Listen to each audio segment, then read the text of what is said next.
What if nothing in your life has ever truly arrived alone? Not one meeting, not one loss, not one sudden change in direction, not one quiet disappointment at the end of a long day. The mind, of course, loves to divide the world into little separate boxes. This happened because of that person. That happened because of bad luck. This joy was mine. That pain was unfair. And so life becomes a kind of scattered collection of incidents, like beads rolling across the floor with no thread running through them. But look more closely.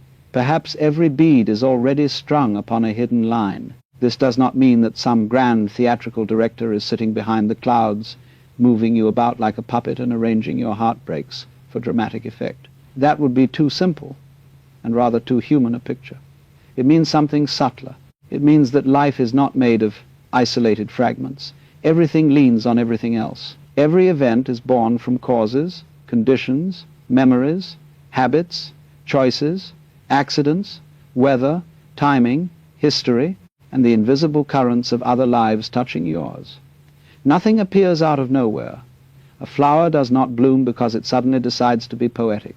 Soil, rain, sunlight, season, root, seed, decay, and time have all been conspiring quietly. And so perhaps the question is not, why did this happen to me? That question assumes you are standing outside life, and life has chosen to throw something at you. A better question may be, what is this moment made of? What streams have met here? What seeds were planted before I knew I was planting them?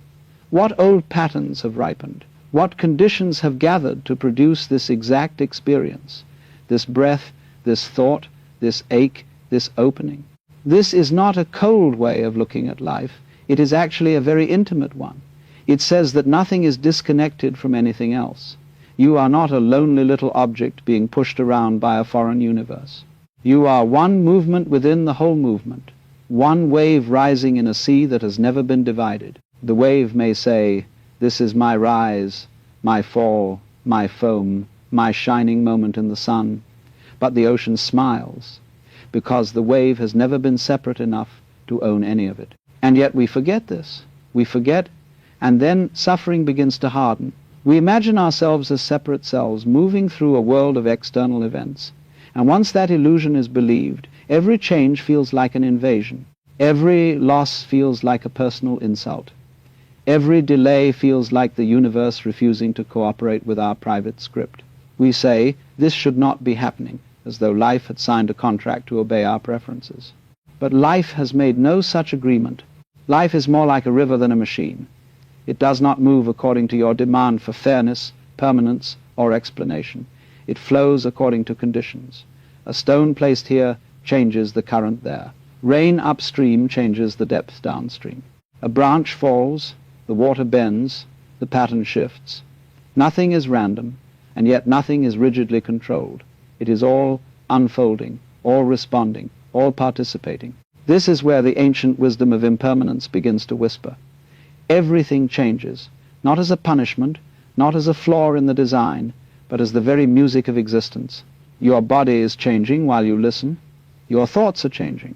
Your emotions arrive, swell, and dissolve. The person you believed yourself to be 10 years ago has vanished like mist, and yet something continues, not as a fixed statue, but as a stream. Still, the mind wants to freeze the stream. It says, this joy must remain.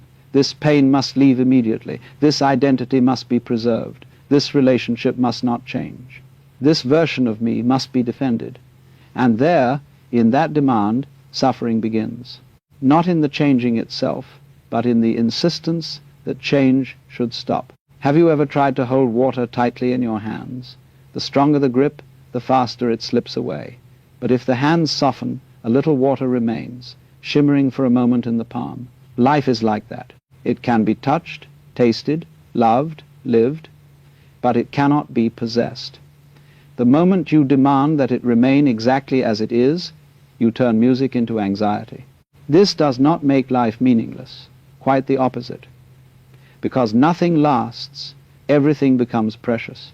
The laugh, the tear, the person sitting beside you, the morning light, the mistake that taught you, the door that closed, the one that opened only after you stopped pounding on the first. Each is delicate because each is passing. To see impermanence clearly is not to become sad, it is to become awake. So when something happens, beautiful or painful, pause before giving it a final name. Do not rush to call it luck or misfortune, blessing or disaster. The mind sees only one frame of a film and thinks it knows the whole story. But life is moving through a longer rhythm. What appears as loss may become release. What appears as failure may become redirection. What appears as delay may be the hidden mercy of timing. The invitation is not to believe blindly that everything is good. That is too easy and sometimes too dishonest. The invitation is to look deeply enough to see that everything belongs to a web. Everything has roots. Everything teaches, if not by comfort, then by pressure, if not by sweetness, then by friction, if not by giving you what you want, then by showing you what you have been clinging to. And perhaps, just perhaps, nothing in your life is outside the path. Not even this moment. Not even the question you are carrying. Not even the part of you that still does not understand. And if nothing is outside the path, then even change itself begins to look different. We usually treat change as though it were an interruption, as though life were meant to remain steady, and change were some rude visitor knocking at the door. But change is not a visitor. Change is the house. It is the floor beneath your feet, the air in the room, the breath entering and leaving before you can hold a meeting about it. Nothing in experience stands still long enough to become the solid thing the mind wants it to be. Your body is not the same body it was years ago. Your thoughts are not the same thoughts you had yesterday. Your grief is not the same grief it was when it first arrived. Your joy is not the same joy from one moment to the next. Even the one you call I is more like a flame than a stone appearing continuous, because the movement is so quick, so seamless, so familiar. But look closely, and you find no fixed object there. Only sensations, memories, names, preferences, habits, moods, and stories rising and falling in awareness. This is unsettling at first, because the mind loves permanence. It wants something to hold. It wants to say, this is me, this will stay, this happiness must remain, this pain must leave, this relationship must not change, this identity must be protected. And yet every time the mind says must, life smiles quietly and continues flowing. The river does not stop because you prefer a certain bend. The cloud does not remain because you admire its shape. The song does not hold one note forever simply because that note was beautiful. And if the note did remain forever, would it still be music? This is the strange mercy of impermanence. The very thing we fear is also the thing that makes life alive. If nothing changed, there would be no healing, no forgiveness, no new understanding, no second morning after a terrible night, no softening of anger, no maturing of love, no release from the person you once believed you had to be. We suffer because joy changes, yes, but we are saved because suffering changes too. No wound, no failure, no shame, no heartbreak has the power to remain exactly as it first appeared. But the mind forgets this and clings. It clings to pleasure because it fears loss. It clings to pain because pain can become identity. It clings to the past because the past, however painful, feels familiar. It clings to the future because the future gives it something to control in imagination. And in clinging, it turns the open hand of life into a fist.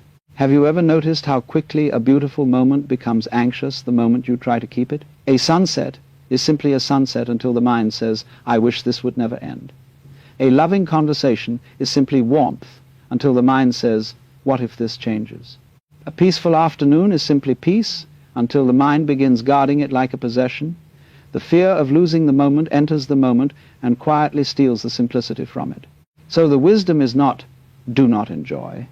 It is almost the opposite. Enjoy fully, but do not imprison. Love fully, but do not clutch. Feel fully, but do not demand that feeling become permanent. A flower is not less beautiful because it will fade. In fact, its fading is part of its tenderness.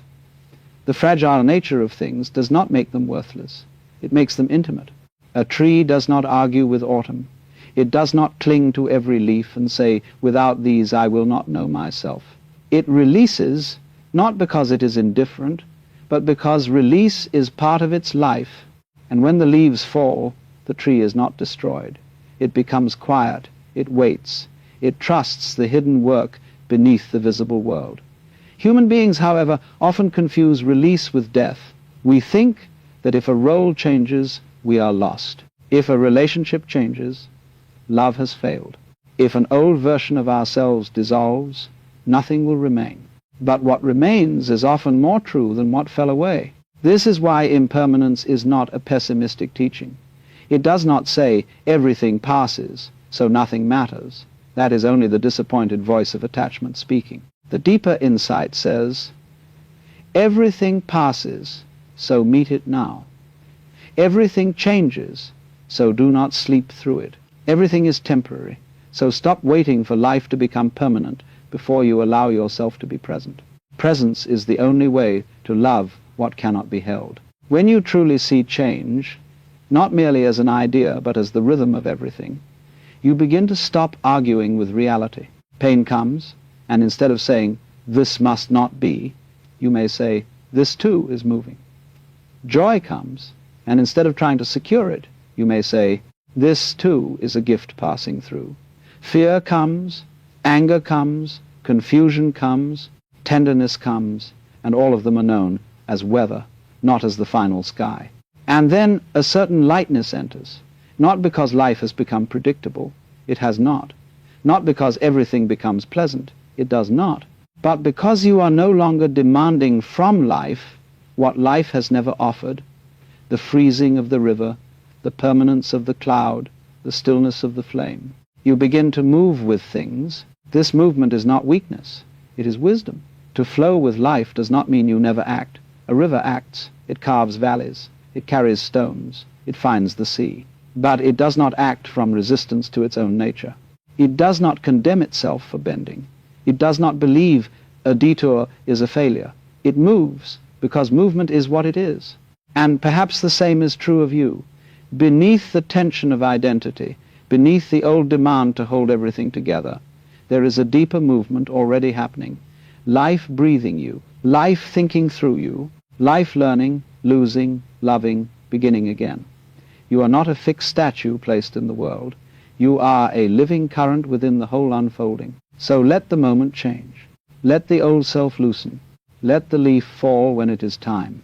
And listen carefully, because beneath every ending there is the quiet sound of life preparing another form. And if every ending is preparing another form, then naturally we must ask, what is it that shapes the next form? Why does one moment unfold into kindness, another into bitterness, one into patience, another into conflict? Why does the same situation make one person soften and another person harden? Here we come to a word that has been used so often and so carelessly that it has almost lost its original subtlety, karma. Most people imagine karma as a kind of cosmic police department. You do something good, and the universe sends you a reward. You do something bad, and somewhere, perhaps behind the clouds, a clerk records the offense and arranges your punishment. But this is a very childish picture, isn't it? It turns life into moral bookkeeping, as if existence were an accountant with a very long memory and a suspicious expression. Karma is not that. Karma simply means action, movement, cause giving rise to effect, a seed becoming a tree, a thought becoming a word becoming a habit becoming a character becoming a destiny. It is not judgment. It is not revenge. It is not a divine scoreboard. It is more like throwing a stone into a still pond. The pond does not punish the stone by making ripples. The ripples are simply what happens when stone meets water. In the same way, every movement of your life sends ripples. Not only the large actions people can see, but the small hidden movements too. The thought you repeat, the resentment you feed, the kindness you almost overlook, the fear you obey, the patience you practice when no one applauds. These are not insignificant. They are seeds, And the strange thing about seeds is that they are usually quiet when planted. They do not announce the forest at the beginning. A thought of anger may appear in the mind. At first, it seems harmless. It is only in my head, one says. But if the thought is believed, repeated, decorated, and defended, it begins to color perception. Soon, neutral words sound like attacks. Ordinary delays feel like disrespect. A person's silence becomes an insult. The world has not necessarily changed, but the lens has. And then, through that lens, speech changes. The tone sharpens. The body tightens. The action follows. What began as a small cloud in the mind becomes weather in the room. Now, the reverse is also true. A thought of compassion appears. Very small, perhaps. So small the ego barely considers it useful. But if it is allowed, if it is watered by attention, it too changes the atmosphere. It softens the voice. It slows the reaction. It allows one extra breath before the old pattern takes over. And in that breath, an entire future can turn slightly, like a river meeting a stone and choosing a new curve. This is why awareness matters so deeply. Without awareness, karma becomes mechanical. Someone speaks harshly, and you react harshly. Someone ignores you, and you build a story. A fear arises, and you obey it. A wound is touched, and the old defense appears before you even know it has happened. The past simply repeats itself through you, wearing the costume of the present. But with awareness, something miraculous enters, not dramatic, not noisy, but revolutionary. Space. You see the impulse before it becomes action. You feel the anger before it becomes speech. You notice the fear before it becomes control. And in that small space between impulse and response, you are no longer merely repeating the past. You are planting something new. Can you see the freedom in this? It is not the freedom to control everything. That would be another fantasy of the mind. You cannot control every condition, every person, every consequence, every wind that touches your garden.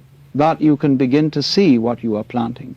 You can begin to ask, not with guilt, but with curiosity, what seed is this thought? What seed is this word? What kind of world am I quietly helping to grow? This question changes everything, because it moves you from victimhood into participation. Not blame. Blame is heavy and not very intelligent. Participation is different. It says, I am part of this unfolding. My inner movements matter. My intentions matter. My repeated reactions matter. You are not the absolute ruler of your life, no, but neither are you a helpless object being carried by blind chance. You are a gardener in a field of causes and conditions. You did not create the whole field, but your hands are still planting. And this is why karma can appear confusing to the impatient mind. The mind wants immediate results. It wants kindness to bloom by evening and selfishness to collapse by Friday. It wants a universe that behaves like a vending machine. Insert virtue, receive reward. Insert cruelty, receive punishment. But life is more like agriculture than commerce. Some seeds sprout quickly. Others lie hidden for years. Some need rain. Some need fire. Some never grow because conditions do not support them. And sometimes what you are experiencing today is not from yesterday's action, but from patterns planted so long ago that you mistake the garden for fate. Yet even then, you are not trapped. This is the beauty. A garden shaped by old planting can still receive new seeds.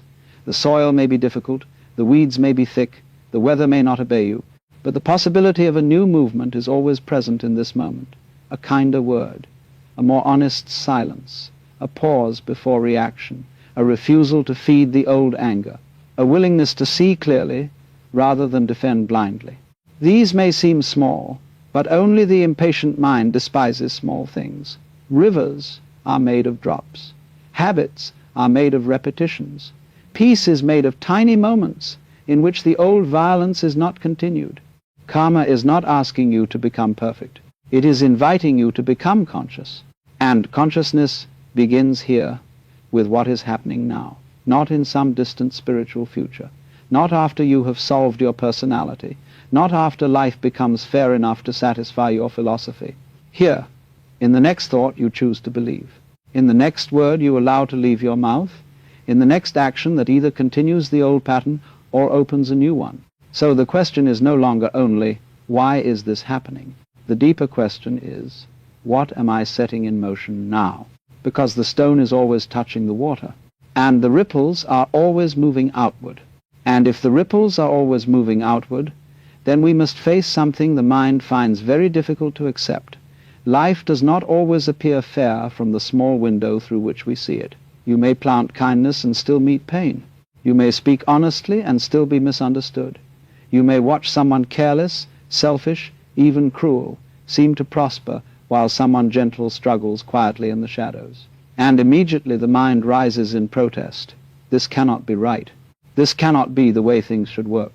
But notice the assumption hidden in that protest. The mind assumes it can see the whole field. It assumes that because one moment appears unjust, it understands the entire chain of causes. It looks at a single wave and claims to know the ocean. It looks at one page and judges the whole book. But life does not unfold in single visible transactions.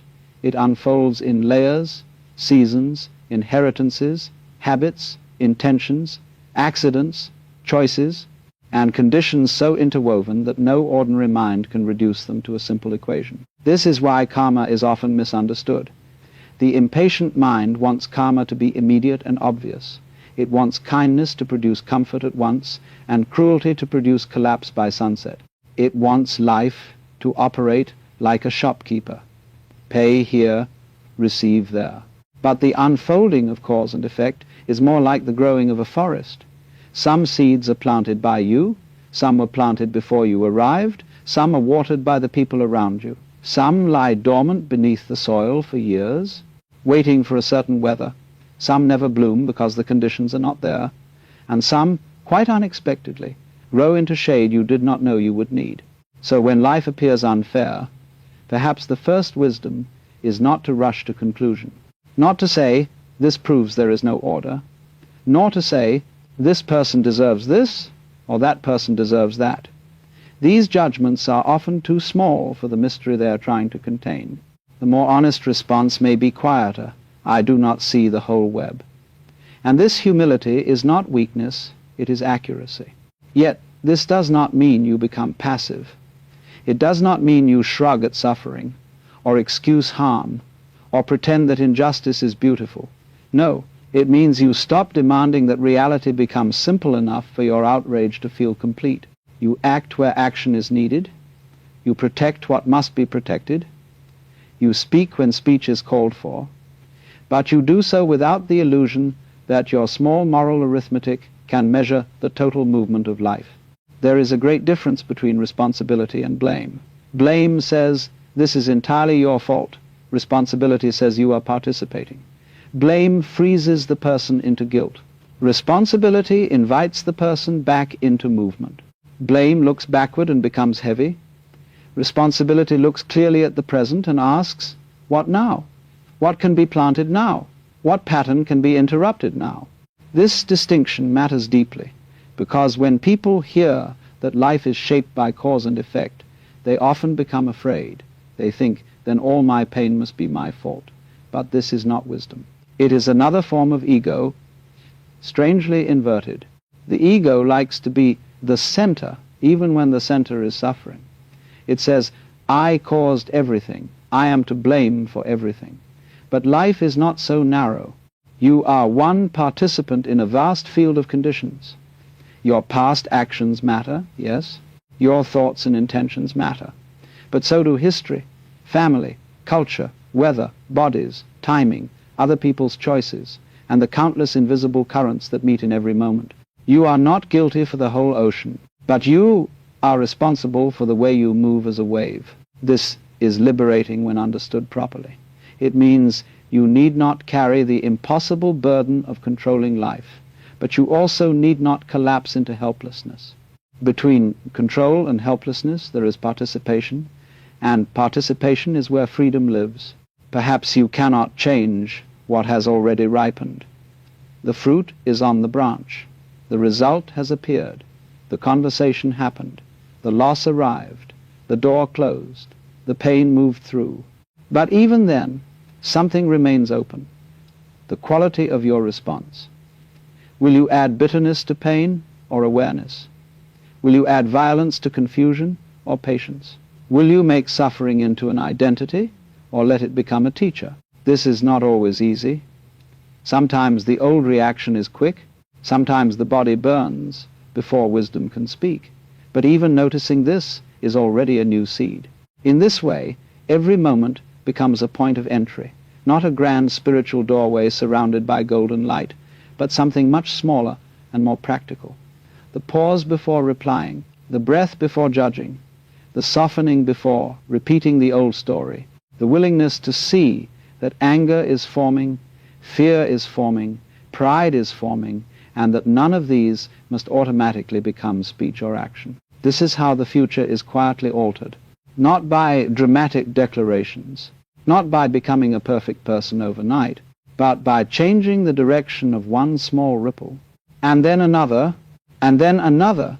Consider how a life is formed, not usually by one enormous decision, but by repeated tiny movements. A thought repeated becomes a mood repeated becomes an attitude repeated becomes a way of seeing repeated becomes a life. And because this is so, the smallest conscious shift is not small at all. To pause where you once attacked, to listen where you once defended, to tell the truth where you once performed, to let go where you once clung, these are quiet revolutions. The mind may say, "But this is too little. What difference can one moment make?" But the mind forgets that every river begins as something small. A drop does not look like a river, but without drops there is no river. A seed does not look like a forest, but without seeds there is no forest. Awareness in one moment does not look like liberation, but without such moments liberation remains only an idea. So do not be discouraged by the complexity of life. Do not demand to understand the entire web before you plant wisely. You do not need to see the full harvest to place one good seed in the ground. You do not need to know every cause of your present condition to stop feeding the pattern that deepens your suffering. Begin where you are, with this thought, this word, this breath, this choice, because life is always responding, not as a judge, not as an enemy, but as a field receiving seeds. And what you plant in awareness, however small, is never wasted. And what you plant in awareness is never wasted, because the planting does not happen only in large, visible acts. This is one of the more subtle discoveries. We tend to imagine that life is shaped mainly by the dramatic choices, the great decisions, the public actions, the moments other people can point to and say, "There, that changed everything." But much of your life is quietly shaped before anything visible happens. It begins in a thought almost too small to notice, a little judgment, a little fear, a little resentment, a little kindness, a little willingness to pause. The outer world often begins as an inner whisper. A thought appears in the mind. At first, it is only a ripple. Someone says something, and a small irritation rises. Someone receives what you wanted, and a small envy flickers. Someone misunderstands you, and the mind begins preparing its defense. If this thought is seen clearly, it may pass like a bird crossing the sky, but if it is believed, fed, repeated, and protected, it gathers weight. It becomes a mood. The mood becomes a tone. The tone becomes a word. The word becomes an action, and then the action creates a new condition in the world. This is how invisible karma becomes visible. Not as punishment, not as reward, simply as the unfolding of what has been nourished. A harsh word rarely begins at the mouth. It often begins much earlier, in the unseen room of the mind, where a story has been rehearsing itself. They do not respect me. I must defend myself. I am right. They are wrong. And by the time the words are spoken, the seed has already grown roots. The mouth only becomes the doorway through which the inner weather enters the shared world. But it is not only anger that works this way.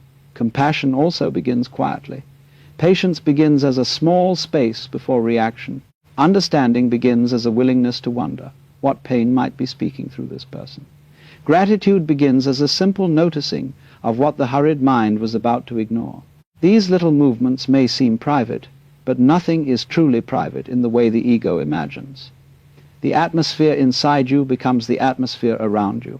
Your inner state touches your voice, your face, your timing, your silence, your presence. Other people may not know what you are thinking, but they often feel the world your thoughts are building. This is why awareness of thought is so important. Not because every thought must be purified into something noble.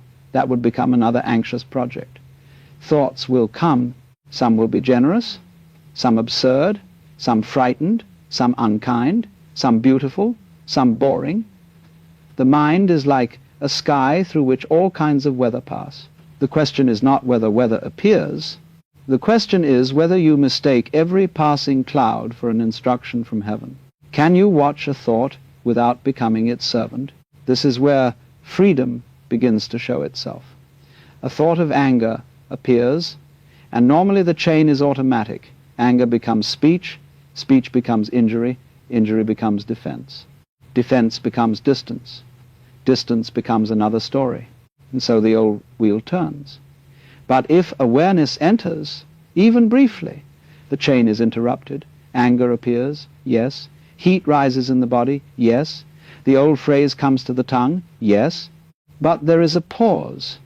And in that pause, life has not yet hardened into the old pattern. That pause may look small from the outside. No one may applaud it. No one may even know it happened.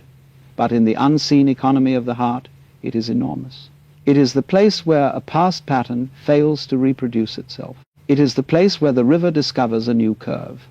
It is the place where the old seed is not watered and a different seed quietly enters the soil. This is also true of speech. Words are not merely sounds. They are actions made of breath. A careless sentence can live in another person for years. A truthful sentence, spoken without cruelty, can clear a fog. A word of encouragement can become a small lamp someone carries through a difficult night. A sarcastic remark can plant a thorn in the mind of the one who hears it, and also in the one who speaks it. For every word moves in two directions, outward into the world and inward into the one who has chosen to speak it. So, before speech, perhaps there is a moment worth honoring. Not a stiff moral inspection, not a frightened silence, but a small inward listening. From where is this word coming? Is it coming from clarity or from the need to wound? Is it coming from truth or from the desire to win? Is it coming from love or from the wish to protect an image? The same sentence can carry different karma depending on the intention beneath it. One person speaks firmness from care. Another speaks firmness from pride. The outer shape may look similar, but the root is different, and the fruit will be different too. Intention is the root of the tree. You do not always see it, but everything above ground depends upon it. Two people may give the same gift. One gives because the heart is generous. Another gives because the ego wants to be admired. Outwardly, the action appears identical. Inwardly, the movement is entirely different. And life, being more subtle than appearances, responds to the whole movement, not merely to the visible gesture. This is why the path is not about pretending to be good. Pretending is still performance. It is another mask. The deeper invitation is to become conscious of the root, to ask gently and honestly, what is moving me? Fear, hunger, vanity, compassion, presence, the desire to control, the wish to understand? This question, asked sincerely, begins to purify action without violence. You do not have to attack yourself. You simply bring light to the place from which action grows. And then action itself becomes cleaner. Not perfect, perhaps, but cleaner. You begin to notice when the body is acting from old fear. You notice when kindness is being used to buy approval. You notice when silence is not peace, but hidden resentment. You notice when helping another person is secretly a way of avoiding your own emptiness. These recognitions may be uncomfortable, but they are gifts. For what is seen clearly can begin to change. And what is not seen simply repeats. This is why karma is not a burden placed on your shoulders. It is an invitation to intimacy with your own life. It says, look carefully. Everything matters, but not in the heavy way you think. Every thought, word, and action participates in the field. And because everything participates, every moment is also an opening. You do not need to repair the whole past at once. You begin here at the next doorway, the doorway of thought, the doorway of speech, the doorway of action, and beneath all three, the quiet doorway of intention. Walk through that one consciously, and the whole path begins to change. And once the path begins to change, suffering itself begins to appear in a new light. This is perhaps one of the most difficult turns in the whole journey, because when pain arrives, the mind rarely wants wisdom. It wants relief, it wants explanation, it wants someone or something to blame. It says, why this? Why now? Why me? And who can fault it? Pain is not an abstract matter when it is burning in the chest, when the loss is fresh, when the disappointment has just opened its mouth, when the body is tired and the future looks like a locked door. But there is another question, quieter and far more powerful. Not, why is this happening to me, but what is this showing me? The first question keeps you standing outside the event as a victim of it. The second turns you toward the event as a student of it. The situation may not change immediately, the ache may not vanish, the same rain may still be falling, but your relationship to the pain changes. You stop shaking your fist at the sky long enough to notice where the roof leaks. This does not mean that suffering is pleasant. It does not mean that one should seek pain as though pain itself were noble. That is another trick of the mind, making a religion out of discomfort. No, suffering is suffering. It can be sharp, heavy, bewildering, humiliating, but it is rarely meaningless.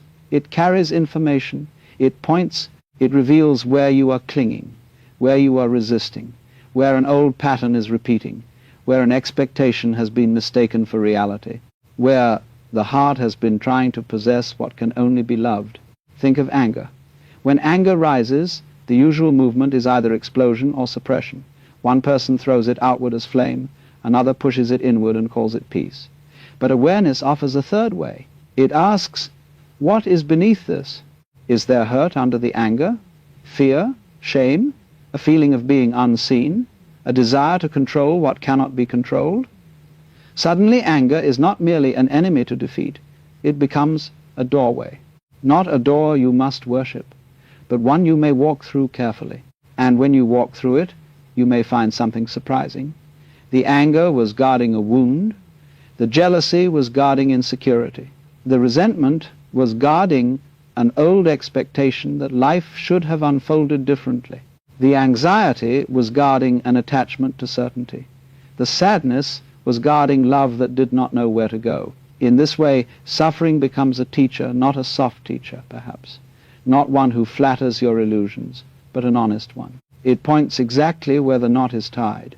Now, most of us do not want to look at the knot. We want someone to remove it while we keep our eyes closed. We want peace without seeing the mechanism of our unrest. But awareness does not work by magic in that sense. It works by illumination. When a room has been dark for years, you do not have to fight the darkness with sticks. You bring in light, and the room begins to reveal itself. The chair, the dust, the open window, the door you had forgotten. Seeing changes the whole arrangement. This is why awareness transforms without violence. The moment you truly see a pattern, you are no longer completely inside it. You may still feel its pull, but you are not hypnotized in the same way. You see the old reaction forming. You see the story reaching for its familiar costume. You see the mouth preparing the old sentence. And perhaps, just perhaps, you pause. In that pause, suffering has done something remarkable. It has become the bell that wakes you. Can you imagine suffering not as punishment, but as feedback? Not a cosmic scolding, not proof that you are broken, but information from the living system of your own being. If you touch fire and feel pain, the pain is not your enemy. It is the body's intelligence saying, move your hand. In the same way, psychological suffering often says, look here, something is being held too tightly. Something false is being defended. Something old is being repeated. Something impermanent is being treated as permanent. This is especially clear with attachment. You love a person, an identity, a success, a certain image of your future. Nothing wrong with that. Love, aspiration, tenderness, preference, these are all movements of life. But quietly, the mind begins to add a condition. This must remain. This person must behave as I need them to behave. This success must continue. This body must stay young. This role must not change. This feeling must last. And the moment life begins to move, as it always does, the hand tightens. Then suffering begins. The suffering is not saying, do not love. It is saying, notice where love has become possession. It is not saying, do not enjoy. It is saying, notice where enjoyment has become fear of loss. It is not saying, do not have a self. It is saying, notice where the costume has been mistaken for the one who wears it. This is a very delicate distinction. Without it, spiritual teaching becomes dry and lifeless, as though freedom means becoming cold. But real freedom is not cold. It is intimate. It allows love to become more spacious. To love without clinging, what a strange and beautiful possibility. To hold someone as you would listen to music, fully present, deeply moved, but not trying to trap the note after it has been played. If you tried to hold one note forever, music would die. Its beauty depends on arising and fading. Relationships are also music. So are seasons of life. So are emotions. So are identities. They ask to be lived, not imprisoned. And the fear is always this: if I stop clinging, I will lose what I love. But clinging does not protect love. It often suffocates it. It introduces fear into what could have been simple. It turns appreciation into possession, presence into control, tenderness into anxiety. The open hand can touch, the closed fist can only grasp. And what it grasps, it cannot truly feel. So when suffering comes, perhaps the first step is not to condemn it or glorify it, but to listen. Where is the grip? Where is the demand? Where is the hidden sentence saying, life must be different before I can be at peace?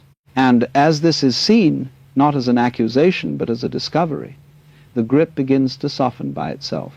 Letting go is not something you force. Forced letting go is still grasping at the idea of being detached. Real letting go happens when you see clearly that holding on is burning your hand.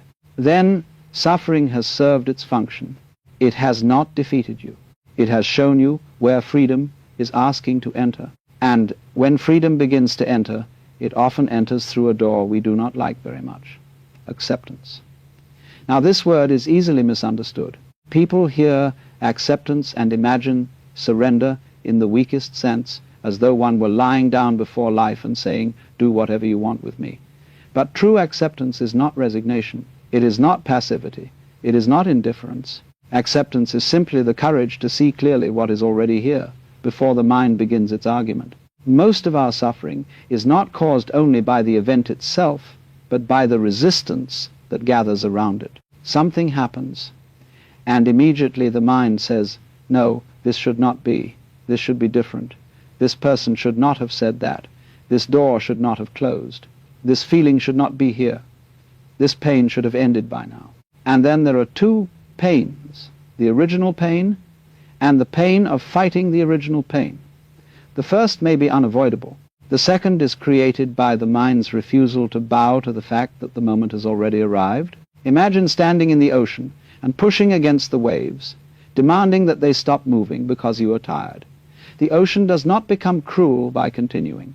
It is simply being ocean. And the more you resist the movement, the more exhausted you become. But if you learn how to move with the wave, to bend, to float, to feel its force without making it an enemy, the same water that once seemed to attack you begins to carry you. This is acceptance. Not liking every wave, not calling every wave beautiful, but knowing that you cannot meet the sea intelligently while pretending the wave is not here. There is a strange power in the simple phrase, this is what is. Not as a slogan, not as a spiritual decoration, but as a clean seeing. The body is tired. This is what is. The heart is grieving. This is what is. The plan has changed. This is what is. Someone is not who you hoped they would be. This is what is. And once reality is allowed to be seen, energy is released. The energy that was being spent arguing with the facts can now become response, discernment, patience, wisdom, or action. Because acceptance does not mean you never act. Quite the opposite. Wise action begins only when you stop fighting the simple fact of what has already appeared. If there is a fire, acceptance does not mean sitting in the flames and saying, "How peaceful." It means recognizing there is a fire and then moving clearly. Denial burns. Awareness responds. The mind often believes that resistance gives it strength, but resistance frequently makes action confused. It adds panic to difficulty, pride to pain, fear to decision. Acceptance removes the fog. It says, let us first see what is real. Then we may know what can be done. There are things you can change, and there are things you cannot change. Wisdom begins in knowing the difference, not as a cold formula, but as a living sensitivity. If something can be changed, then act. Speak honestly, set the boundary, repair the mistake, plant a new seed, leave the harmful place, begin again. But if something cannot be changed, if the loss has happened, the past has passed, the person has chosen, the season has ended, then resistance becomes a second prison. You cannot walk forward while dragging an argument with yesterday.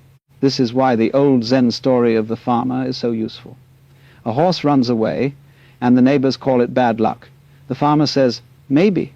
The horse returns with other horses, and they call it good luck. Maybe. The son breaks his leg riding one of the horses, and they call it misfortune. Maybe. The army comes to take young men to war, and the son is spared. Again, the meaning shifts. What looked like blessing became trouble. What looked like trouble became protection. The farmer's wisdom was not that he knew the secret plan. It was that he did not rush to imprison life inside the first judgment. We are always doing this, are we not? We see one fragment and immediately stamp it, good, bad, success, failure, disaster, blessing. But life is still moving. The page has not finished turning. The seed has not yet shown its fruit. The wound has not yet revealed what it may open. This does not mean every pain is secretly pleasant, or every tragedy should be romanticized. It means our first interpretation is often too small for the full movement of life. Acceptance leaves room for the unknown, and that room is peace. Not the peace of certainty, but the peace of no longer demanding certainty before you can breathe. You may not know why something happened. You may not know what it will become. You may not know whether this is ending, beginning, correction, release, consequence, or grace in a form you cannot yet recognize. But you can know this: the moment is here. And since it is here, it becomes the only doorway through which wisdom can enter. This same acceptance must also be brought to people. And perhaps that is where it becomes most difficult, because people do not stay inside the shapes we make for them. They disappoint, change, misunderstand, awaken, sleep, love poorly, love beautifully, leave, return, contradict themselves, and carry wounds we cannot see. And the mind says, if only they were different, I could be at peace. But that sentence places your peace in a very fragile location. It makes your inner stillness dependent on another person obeying your imagination. To accept someone as they are does not mean approving all they do. It does not mean allowing harm. It does not mean abandoning discernment.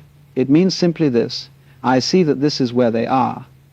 From there, you may come closer, or you may step away. You may speak, or remain silent.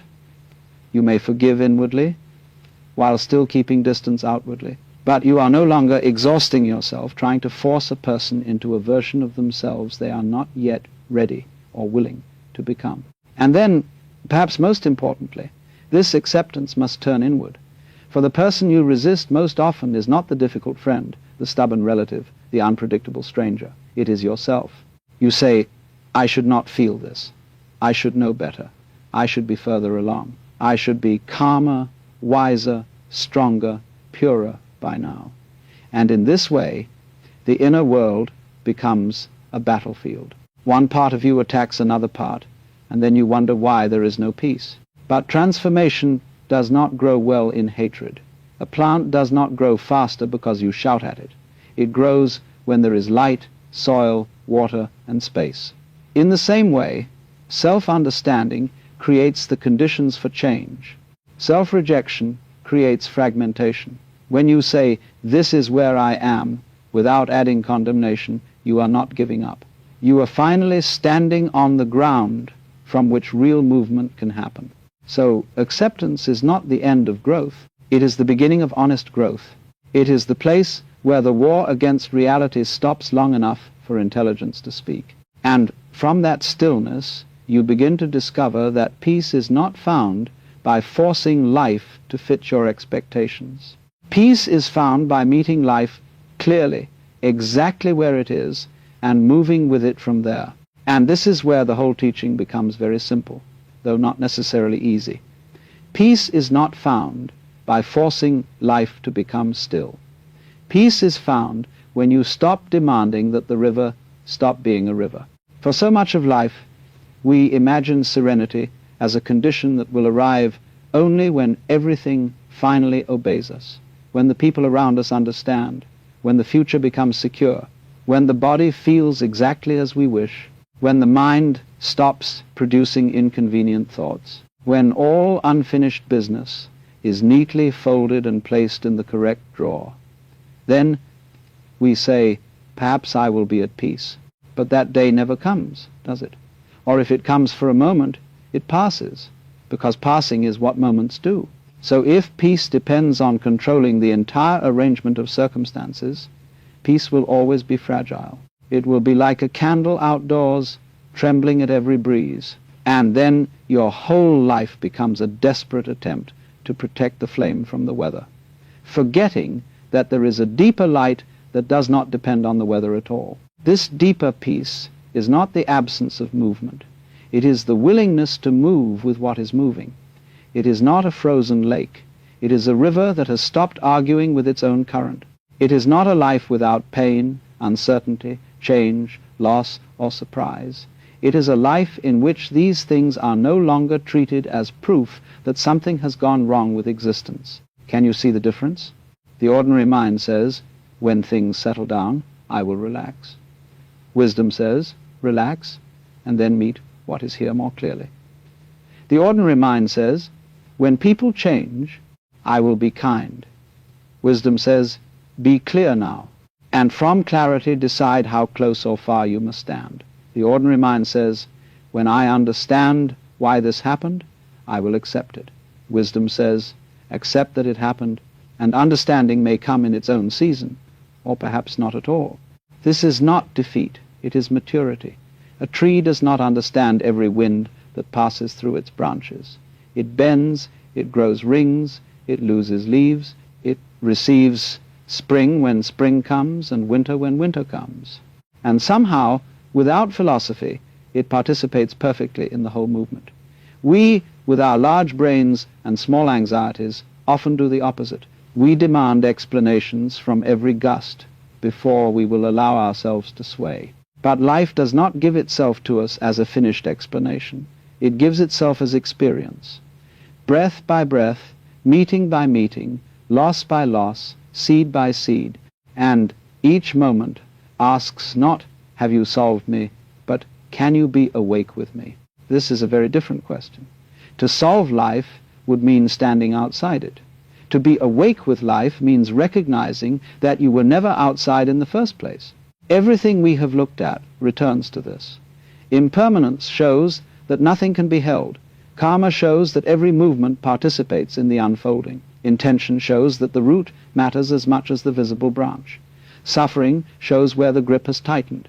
Acceptance shows the doorway through which wise action enters. And all of these are not separate teachings, really. They are different ways of pointing toward one simple recognition. Life is not happening to a separate self in isolation. Life is moving as one vast, interwoven process, and you are not apart from it.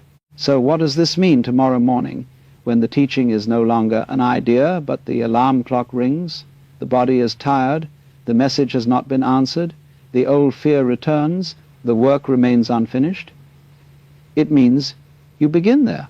not in some perfect state of spiritual clarity, but right there with the ordinary material of your life.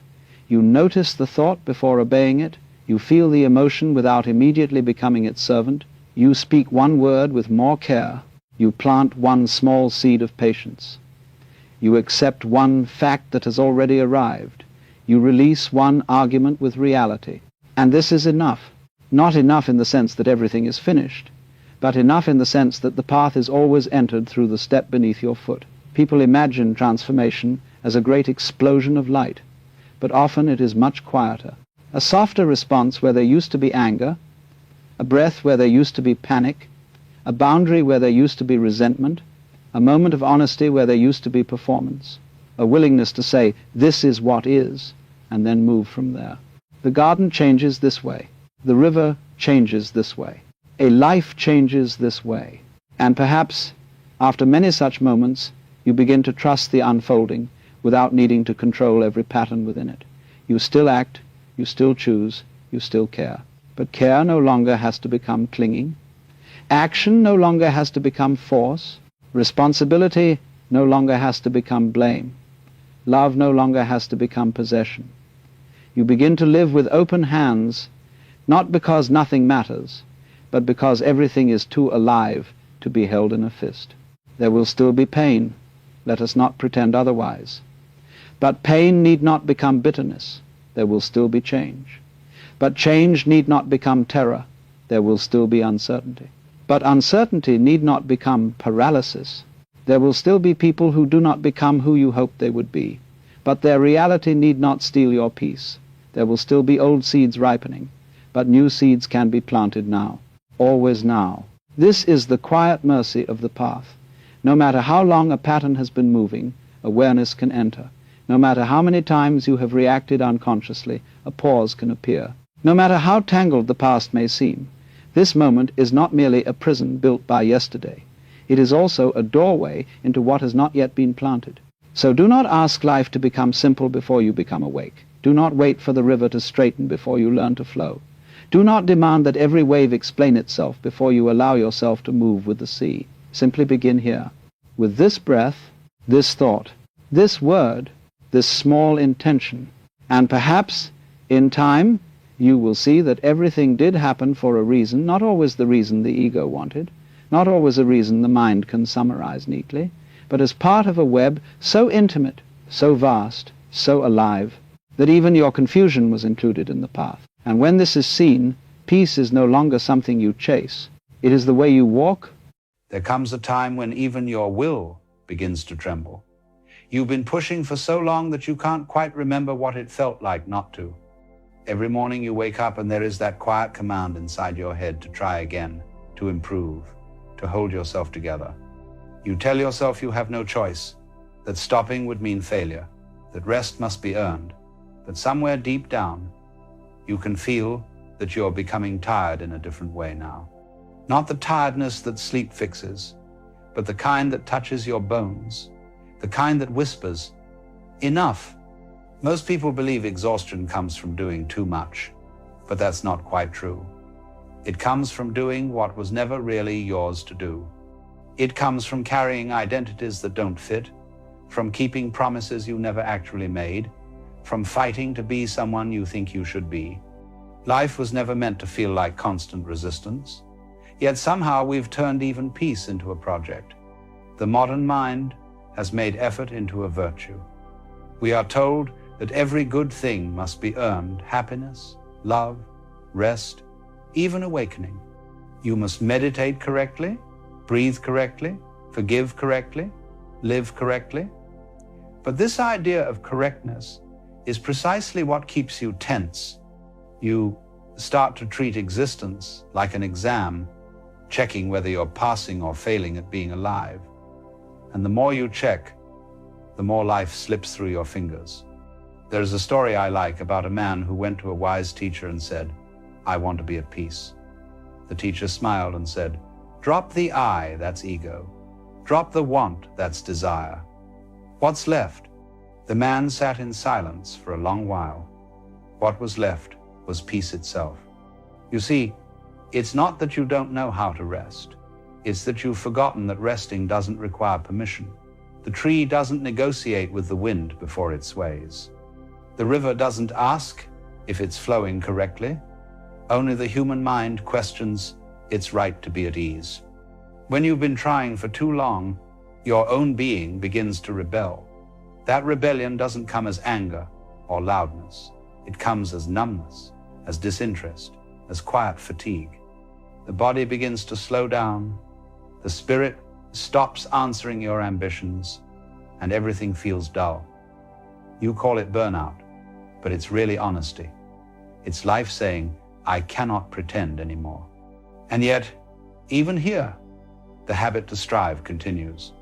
You start to think, I must recover quickly, or I'll rest just enough to go back to working hard again. But true rest isn't preparation for more effort.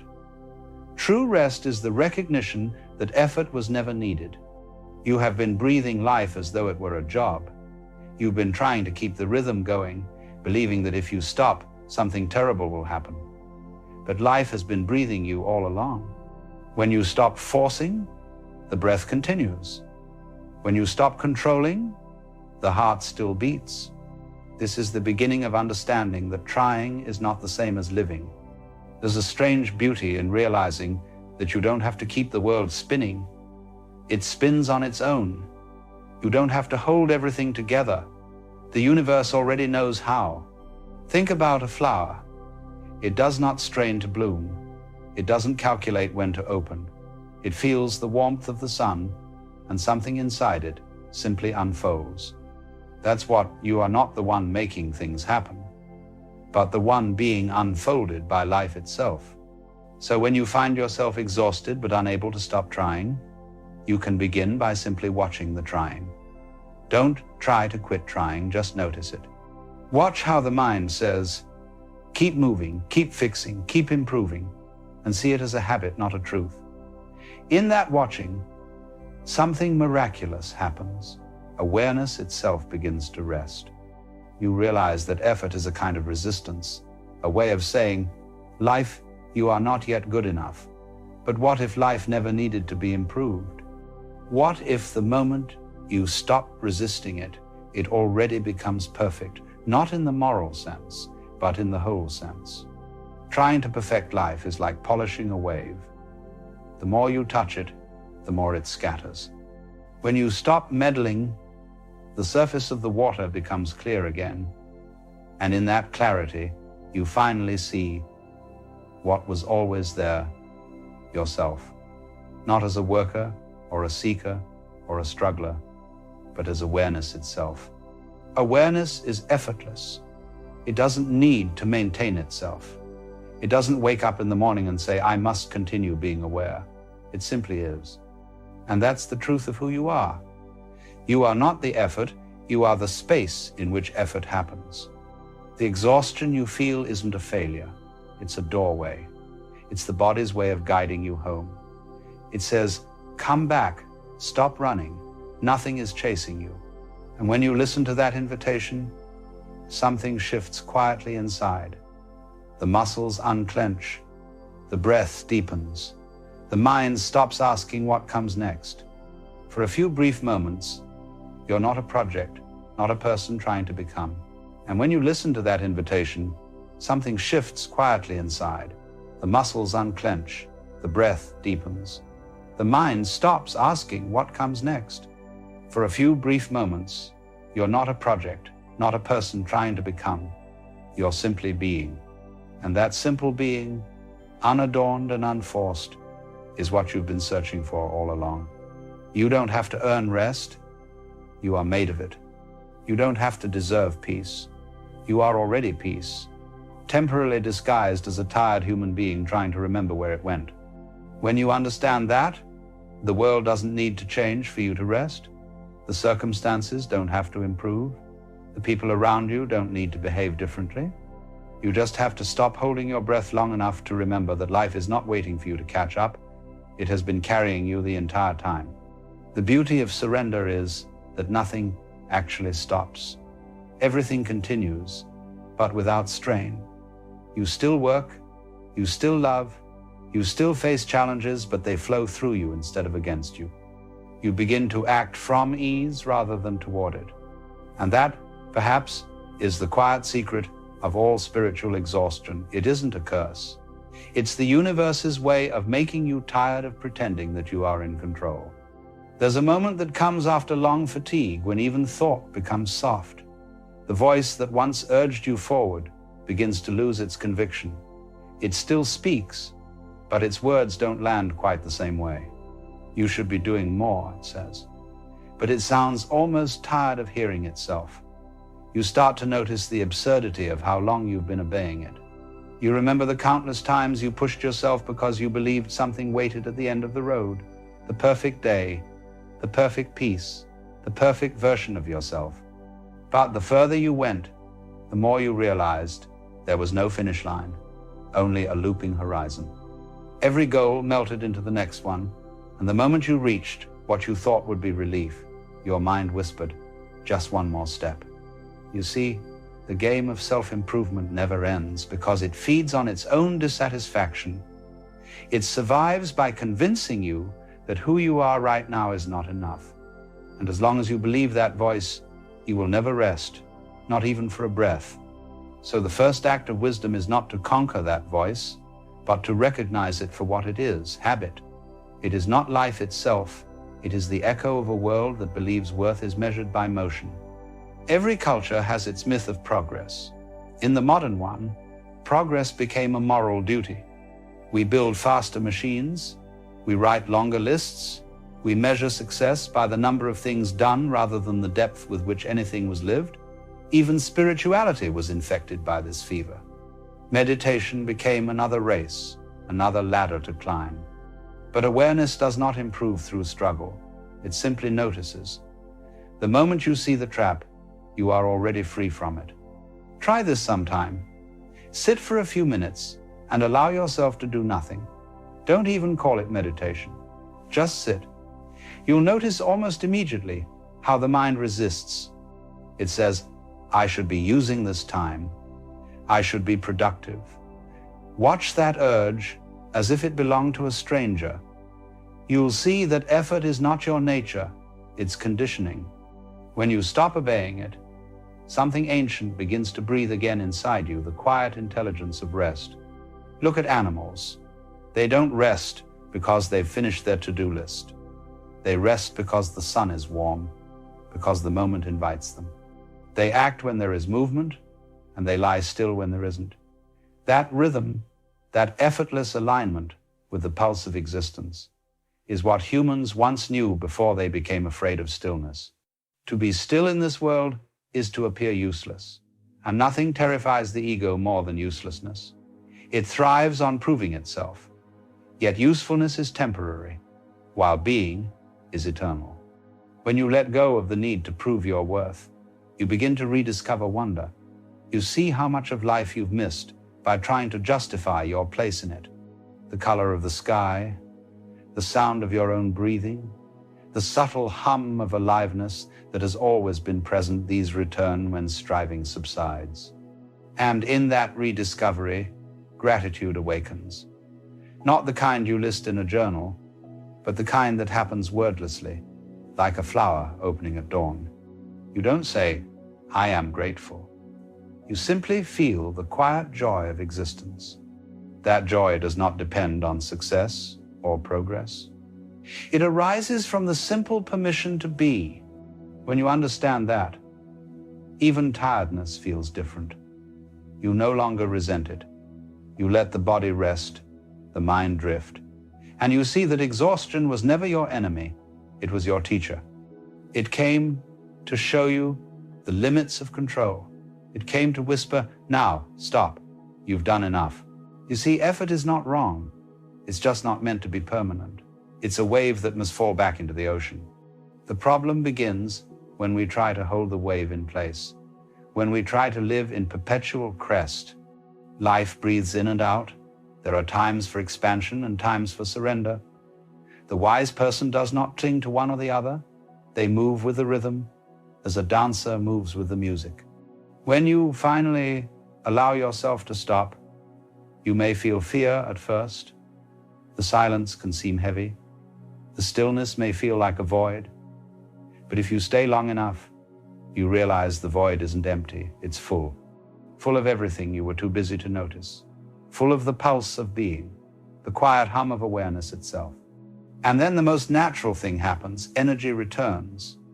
But now it flows differently. It no longer burns from tension, it moves from ease. You begin to act without forcing. Things get done, not through pushing, but through participation. You are no longer the worker dragging the load, you are the current carrying the boat. This is what the Taoists meant by Wu Wei, action without effort, movement without strain. It isn't laziness, it's precision. It's the intelligence of water flowing exactly where it needs to go. So when you feel that you cannot stop trying, do not fight it. See it, smile at it. Let the exhaustion do its work on you. Let it soften your pride. Let it show you how unnecessary most of your inner battles were. Eventually you will find that you can rest even while moving, that effort itself can become ease. And when that happens, life stops feeling like something to manage. It becomes something to experience. You realize that rest was never the reward at the end of the path, it was the path itself. The truth is beautifully simple. You are allowed to stop. You are allowed to be carried. You are allowed to be ordinary, unaccomplished, unfinished, and still completely whole. When you finally believe that, exhaustion turns to peace. And peace is what you were trying to find by working so hard all along. There's a peculiar lightness that appears when the struggle finally dissolves. You wake up one morning and realize that the world hasn't changed, but your grip on it has loosened. The same work waits on the table. The same people expect your attention. The same sounds move through the day. Yet, something invisible is gone, that constant sense of being late to your own life. This is what true rest feels like. Not absence of motion, but absence of resistance. The river still flows, the seasons still turn, but now you are moving with them instead of against them. You begin to notice that life was never meant to be wrestled into submission. It was meant to be danced with. When you stop pulling, it stops pulling back. It's strange how this understanding arrives. It doesn't come from new knowledge, but from finally growing tired of your own tension. You no longer need to convince life to cooperate. You start to trust that it already knows where to go. And in that trust, something ancient begins to return, the natural rhythm that was always beneath the noise. You eat when hungry, sleep when tired, speak when words come, stay silent when they don't. It feels simple, almost childlike, as if the universe has taken over the task of living. The mind doesn't like this at first. It's too quiet. It doesn't have metrics for ease. It asks, am I doing it right? And life replies, there's nothing to do right. There's only what's happening. When you understand that, even your problems begin to breathe. They stop being heavy walls and start becoming passing weather. You don't deny them. You just stop identifying with them. You realize that you were never the storm. You were the sky. And the sky doesn't get tired of holding the clouds. It just lets them move. You start to see that exhaustion was never the problem, control was. You were never tired from doing too much. You were tired from trying to dictate how things should be. The effort to control is subtle. It hides inside even the most noble intentions. You try to control your emotions so that you can be spiritual, your image so that you can be loved, your destiny so that you can feel safe. But the more you try, the further you drift from the effortless intelligence that has been guiding life since the beginning. Look at the trees again. They don't manage their growth. They don't consult a plan before sprouting. Their perfection lies in their lack of strategy. They trust the soil, the rain, the sun. They let the universe grow them. And this, you see, is what the universe is doing with you. You are being grown. All the strain, all the seeking, all the fatigue, they were not mistakes, but growing pains. You were learning to let life do what it does best. You were learning to stop pretending that you are separate from its flow. Once this is seen, the world begins to look softer. You no longer judge people for being asleep or awake, strong or weak, disciplined or chaotic. You see that everyone is simply being lived by the same current, each at their own pace, each in their own shape. The need to compare dissolves, the envy fades, the guilt quiets, because now you understand that nobody is behind and nobody is ahead. There is no race. When that realization sinks in, gratitude rushes in like air into lungs that have been held too long. You start to love again, not in the sentimental way, but as a quiet recognition that everything belongs. You find beauty in the ordinary, the way sunlight touches the sink, the sound of a kettle boiling, the tired laugh of a stranger on the bus. These small things were always holy. You were just too busy chasing bigger ones to notice. This is what rest does. It restores vision. You begin to see that the sacred was never elsewhere. It was in the pauses between thoughts, in the stillness between breaths, in the overlooked simplicity of existing. And because you finally stop rushing, life starts to show you its secret patterns. You begin to see how even the difficult moments were part of your unfolding. The heartbreaks, the failures, the sleepless nights, none of them wasted. Each was carving space for something deeper to grow. There's a softness that comes with seeing this, a tenderness toward everything you once resisted. You stop dividing your experience into good and bad. It's all movement now, all expression.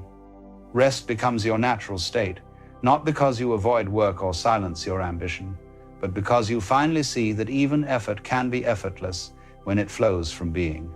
When you cook, you simply cook. When you speak, you simply speak. When you rest, you truly rest. Nothing stands in the way. It's not that life becomes easier, it becomes truer. The most surprising part of this transformation is that it doesn't make you passive, it makes you alive. You act more clearly because you are no longer acting from fear. You create, but not to prove anything. You help others, not because you should, but because the impulse to give rises naturally from peace. You realize that when you were striving, you were actually trying to find permission to live. And now that permission has been given not by the world, but by your own awareness. The irony is beautiful. You spent years trying to reach a place that was never absent. The one who was seeking rest was made of rest all along. That understanding doesn't require effort to maintain. Once seen, it sustains itself. And so, you walk differently now. You breathe differently. Even your tiredness feels sacred. You know that when fatigue comes again, it's not punishment. It's just another reminder to pause and return. The world continues to move fast, chaotic, demanding. But within you, there is a still point, a place untouched by hurry, a place that whispers, all is well, even when it isn't. That's the gift exhaustion came to give you. Not weakness, but wisdom. The wisdom of remembering that you don't have to be the one doing life. Life is doing you, and it's doing it beautifully. It is a most peculiar thing, you see, that a human being can spend an entire lifetime searching for themselves while never realizing they were never truly lost. And yet that is the great game we are all playing, the cosmic game of hide and seek. The universe pretending not to be itself, wandering through space and time in the disguise of you and me. Now, somewhere along the way, we forgot this game. We began to take the disguise rather seriously. We began to believe that this mask we wear, this name, this history, this bundle of memories was who we really are. And so, the play became a tragedy. Because when the actor forgets he's in a play, the suffering feels very real indeed. But let us begin at the beginning, if such a thing can be said to exist. Imagine, if you will, the moment you were born, not the event itself, but the sense of entering a world that was already in motion. Nobody asked you if you wished to be here. You arrived as a mystery, blinking into a mystery. And the first thing you learned, almost immediately, was that you were something separate. The doctor said, "It's a boy," or "It's a girl." Someone gave you a name. Someone said, "This is you." And in that instant, the great forgetting began. You see, the child does not know that there is a line between itself and the world. When a baby cries, it believes the universe is crying. When it laughs, it believes the whole sky is laughing with it. But very soon, we are taught otherwise. We are told where we end and where everything else begins. That's the first illusion, that there is an inside and an outside, that you are here and the world is there. We even speak of it that way. I came into this world. But that's not how it happened at all. You did not come into this world. You came out of it in precisely the same way a wave comes out of the ocean or a leaf grows out of a tree. You are not a stranger here. You are the universe expressing itself as this particular form for a while. And yet, because of language, because of conditioning, because of fear, we begin to imagine ourselves as isolated fragments. We identify with the body, with the name, with the narrative. And we say, "I am this," and nothing more. But tell me, where exactly does this I begin? If I draw a line around your body, is that truly the border of you? Because the air you breathe becomes your blood, and your blood becomes your thought, and your thought changes the world around you. So where do you stop and the world begin? It's quite impossible to say, isn't it? The whole thing is one continuous process, yet our minds have divided it up for convenience. We draw lines, make maps, categorize, define. But the map, you see, is never the territory. The word is never the thing. The idea of you is not you. And yet, we have mistaken the symbol for the reality. This is why people suffer. Because we have been hypnotized by words, by images, by the great myth of separateness. The ancient Hindus called this Maya, the illusion that tricks consciousness into believing it is something apart from itself. And from this illusion springs all the great human dramas: fear, greed, ambition, loneliness, the endless craving to become something more.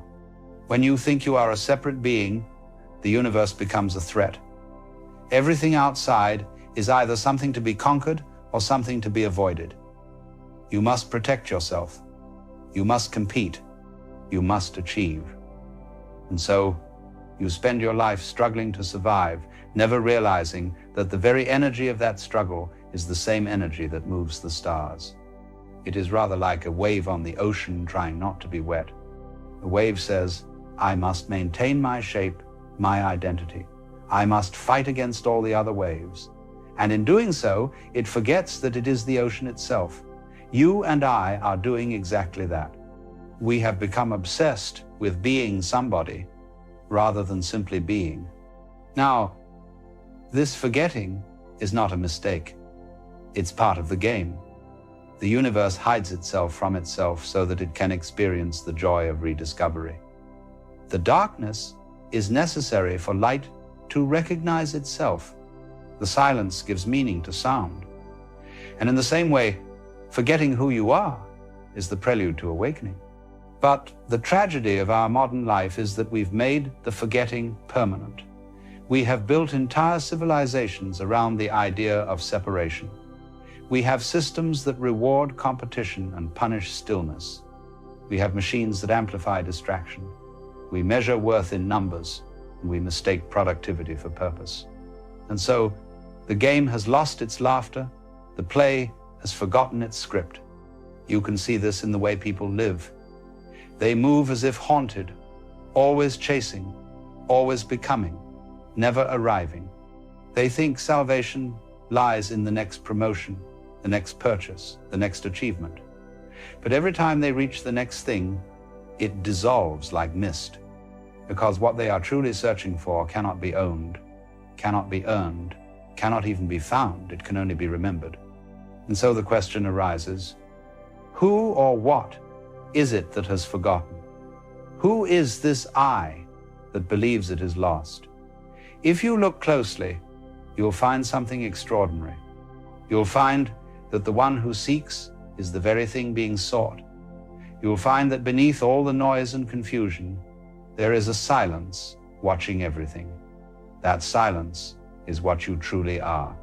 When you close your eyes at night and the whole world disappears, that silence remains. When your thoughts fade for a brief moment, something is still there, isn't it? The awareness that notices the absence of thought, that's you.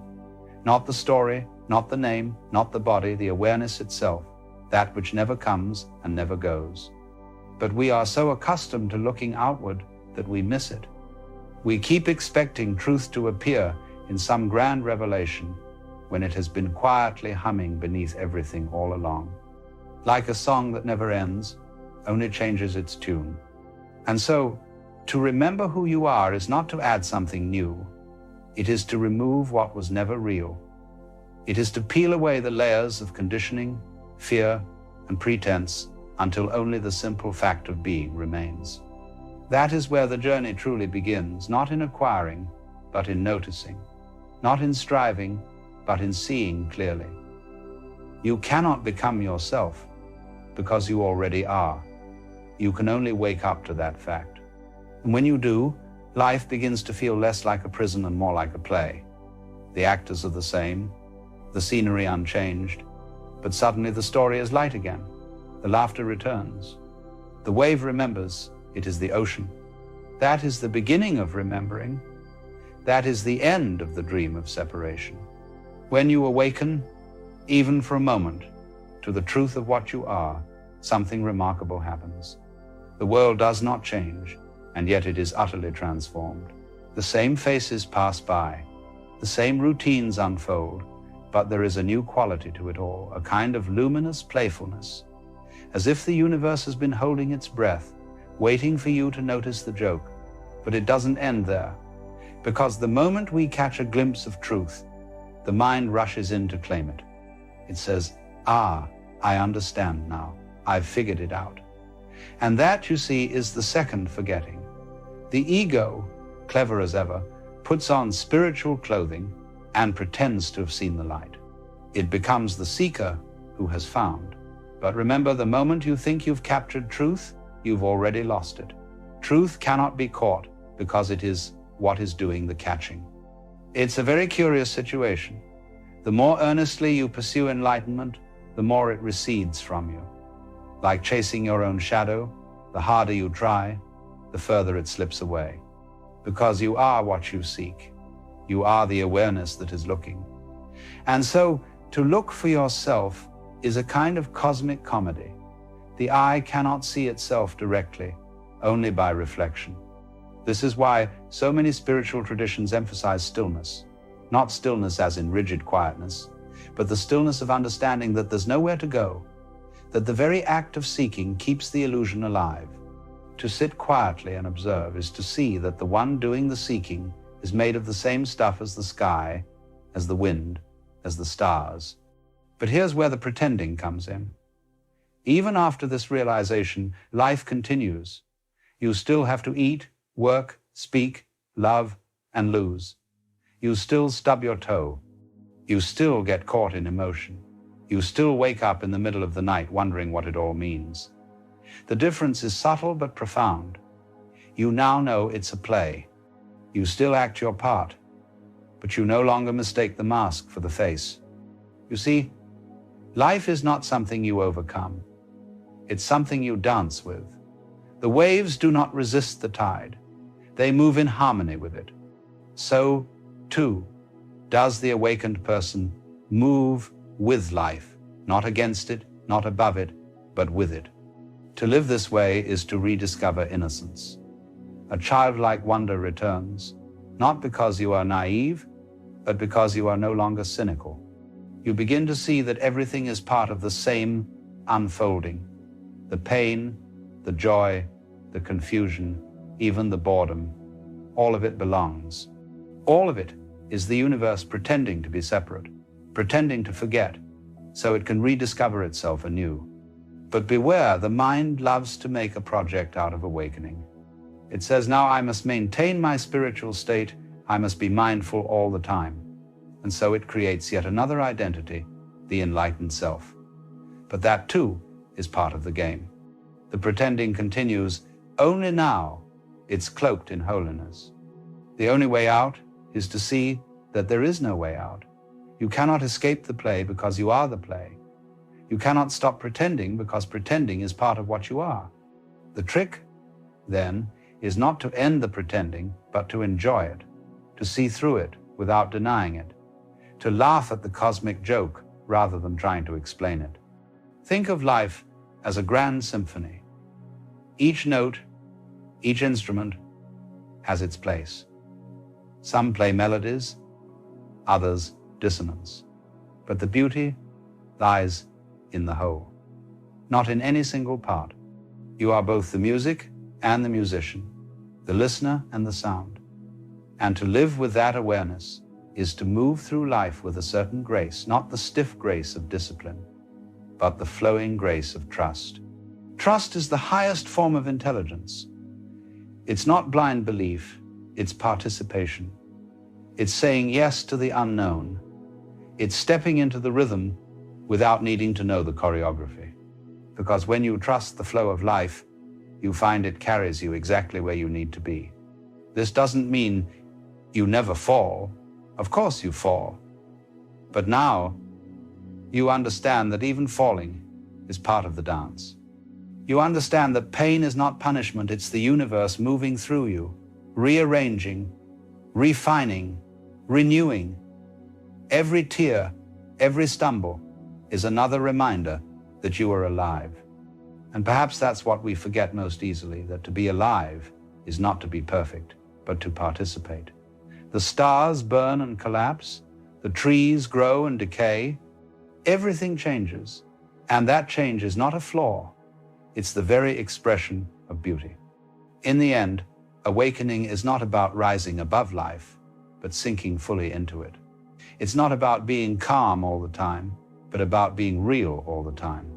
It's about allowing the whole spectrum of existence to play through you, the laughter, the fear, the tenderness, the confusion, and recognizing that you are not any single note, but the silence from which all of them arise. And so, when you remember who you are, you don't vanish into some mystical void. You re-enter the world with open eyes. You smile at the absurdity of it all. You forgive more easily. You laugh more deeply. You become softer, not weaker. Wiser, not detached. You realize that love is not a feeling, but a way of seeing. You begin to recognize yourself everywhere, in the eyes of a stranger, in the sound of the rain, in the passing wind, because how could you not? The one who once believed they were lost now sees that there was nowhere to go. The one who searched the stars now sees that the light was always within. The pretending continues. But now it is joyful. You play your part beautifully because you know it's a part. You cry when the story calls for tears, and you laugh when the scene becomes absurd. And when the curtain falls, you bow not in defeat, but in gratitude. For you have remembered the secret. The universe keeps whispering that it was you all along. And so, the remembering deepens. For what begins as a glimpse slowly ripens into a way of being, a quiet knowing that hums beneath everything you do. You still move through the world as a person, with a name and a story, but something within you no longer clings so tightly to that story. You wear it lightly now, as you would a costume at a festival. You play your part with sincerity, but you no longer mistake it for who you truly are. This is where the real transformation begins, not in grand revelations or supernatural moments, but in the smallest, most ordinary acts. Making tea, walking through the rain, waiting at a stoplight. You start to notice how extraordinary the ordinary really is. The smell of earth after a storm, the texture of a wooden table beneath your hand, the faint echo of laughter drifting through a window. You begin to live with an intimacy that no philosophy can capture. This is what the mystics mean when they speak of heaven on earth. It is not a place elsewhere. It is this very life, seen clearly, without the veil of judgment or expectation. To live this way is to rediscover wonder. You see that everything, absolutely everything, is sacred because it exists. Even your own confusion, your sorrow, your restlessness, these too are part of the divine dance. But the mind, ever restless, will still try to intervene. It whispers that such peace cannot last, that surely this stillness will vanish. It begins to search for ways to hold on to the state of grace, to capture it like a photograph. Yet every attempt to hold on to stillness destroys it. For stillness is not something to be kept. It is what remains when there is no grasping. And so, you learn to let go again, not as a lesson, but as a rhythm. Letting go becomes breathing. Each inhale takes in the world, and each exhale releases your need to possess it. Life flows through you rather than around you. You realize there was never a separation to begin with, only the illusion of one. In this stage of awakening, something else happens. You begin to see that others, too, are pretending to be separate. Every stranger becomes a mirror, every argument a lesson, every act of cruelty a cry for recognition. You begin to sense the shared ache of humanity, the longing to return home to something that was never lost. This understanding births compassion, not as an effort, but as a natural response. You see yourself in others because you finally see others as yourself. Now, compassion is often misunderstood. It is not pity, nor is it a soft sentiment. True compassion carries clarity. It does not enable illusions, but gently reveals them. When you act from compassion, you do not seek to fix anyone. You simply offer presence, a quiet reminder that they, too, are enough. And that, you see, is often the greatest healing of all, to be reminded that nothing is missing. This realization begins to dissolve fear. Fear thrives on separation. It feeds on the illusion that there is something outside you that can destroy what you are. But when you see that life and death, gain and loss, are movements of the same ocean, what is there to fear? The wave cannot fall out of the sea. It may rise and fall, but it never ceases to be water. Imagine for a moment a leaf floating down a stream. The leaf does not resist the current. It does not complain about where it is taken. It moves gracefully, not because it understands the river's path, but because it trusts the flow. You, too, can live this way. You can let yourself be carried, not by resignation, but by participation. You move with life instead of against it, and in doing so, discover that the current was never against you. As this understanding deepens, even suffering begins to look different. You stop asking, why me? And begin to wonder, what is this showing me? The pain doesn't vanish, but its meaning changes. It becomes a teacher, not an enemy. It softens the edges of the self, humbles the ego, opens the heart. You begin to see that the cracks are not signs of failure. They are the spaces through which the light enters. In time, even the idea of awakening fades. You no longer measure yourself against spiritual ideals or compare your progress to anyone else's. You simply live. You laugh when it's funny. You cry when it hurts. You fall. You rise. You begin again. You stop trying to be spiritual and start being human, which, ironically, is the most spiritual thing of all. The sages were never superhuman beings. They simply stopped pretending to be anything else. They embraced their humanity so fully that it became transparent, allowing the infinite to shine through it. To live like this is to understand that divinity is not somewhere else, waiting to be reached. It's here, looking out from behind your eyes, breathing through your lungs, pulsing in your veins. This is the quiet revolution of awareness. It doesn't announce itself with thunder or revelation. It arrives gently, like dawn through a half-open window. It changes everything by changing nothing, for it reveals that nothing needed changing. The self you were trying to fix was never broken. The world you were trying to save was never lost. To see this clearly is to rest at last. Not the rest of exhaustion, but the rest of arrival. You realize you've been home all along. Every detour, every mistake, every heartbreak was part of the journey back to what never moved.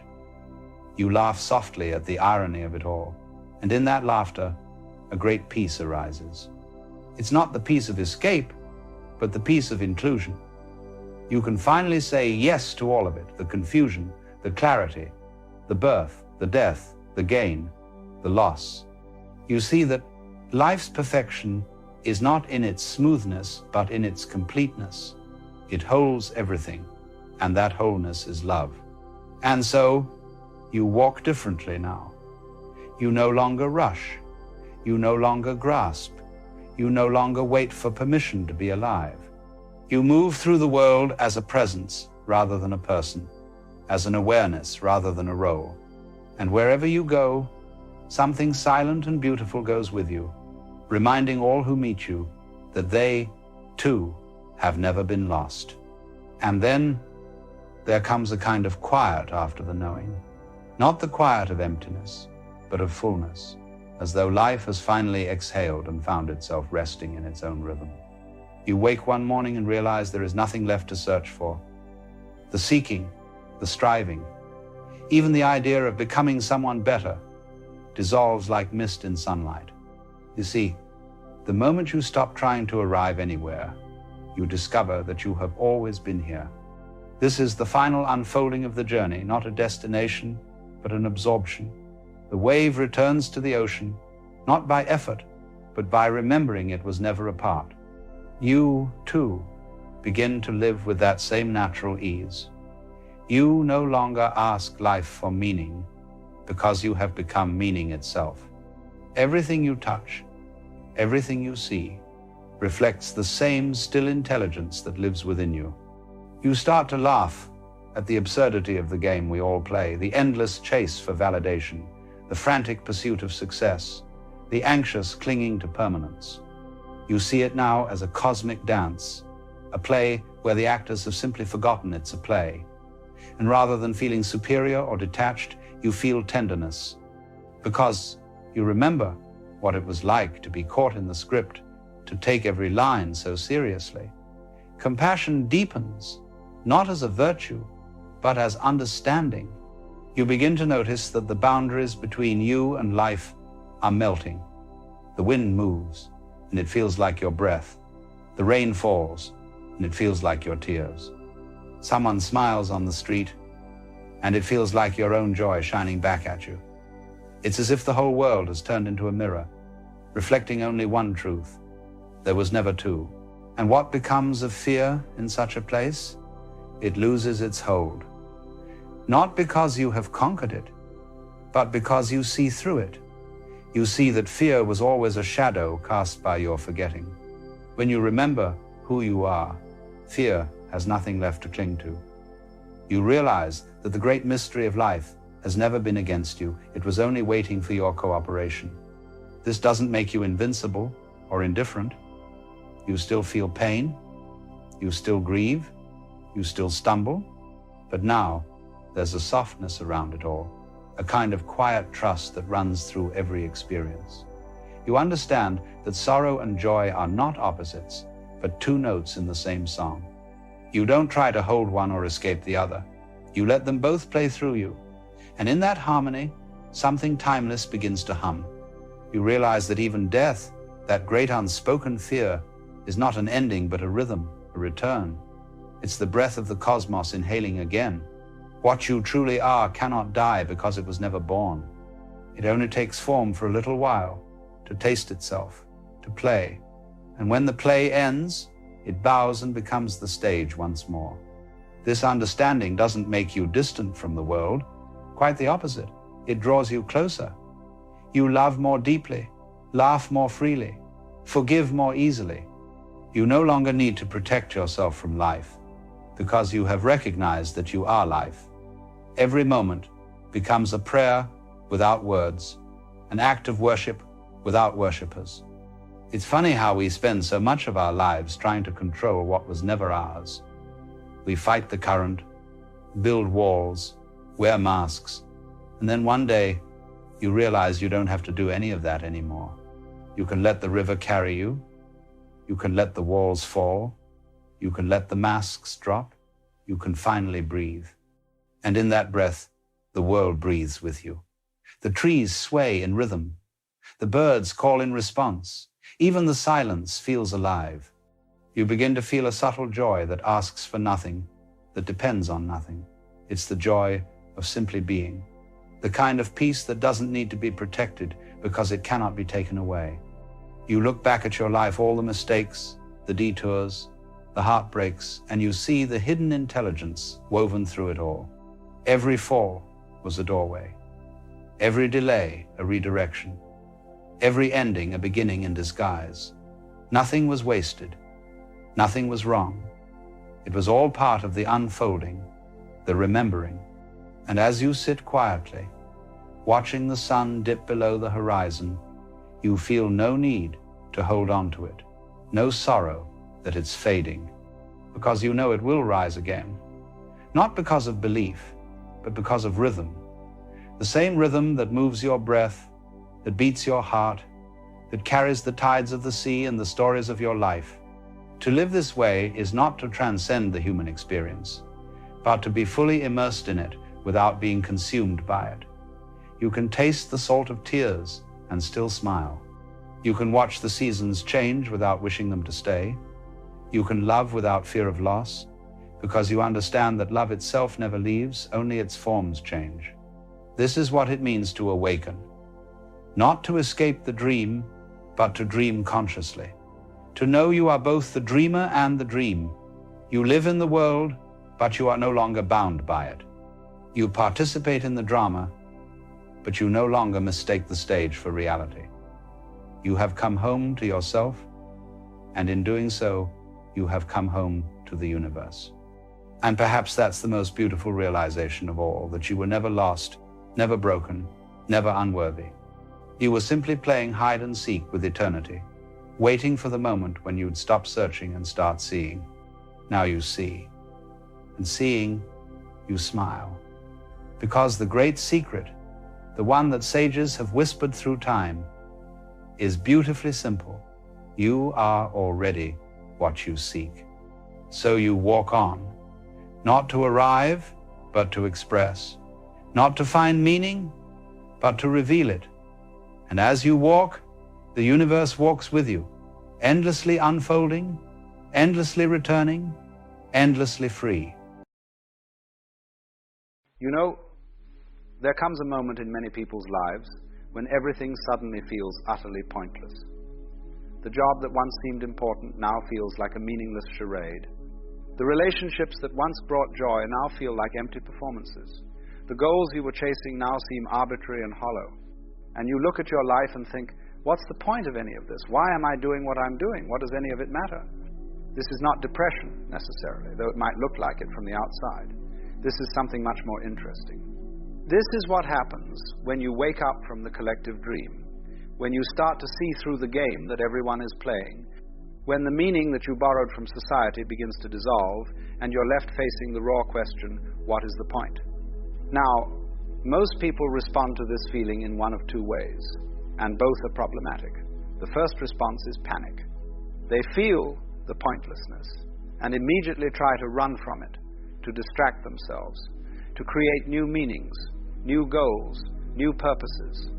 They throw themselves into work, into relationships, into causes, into addictions, anything to avoid sitting with that uncomfortable feeling that nothing matters. The second response is resignation.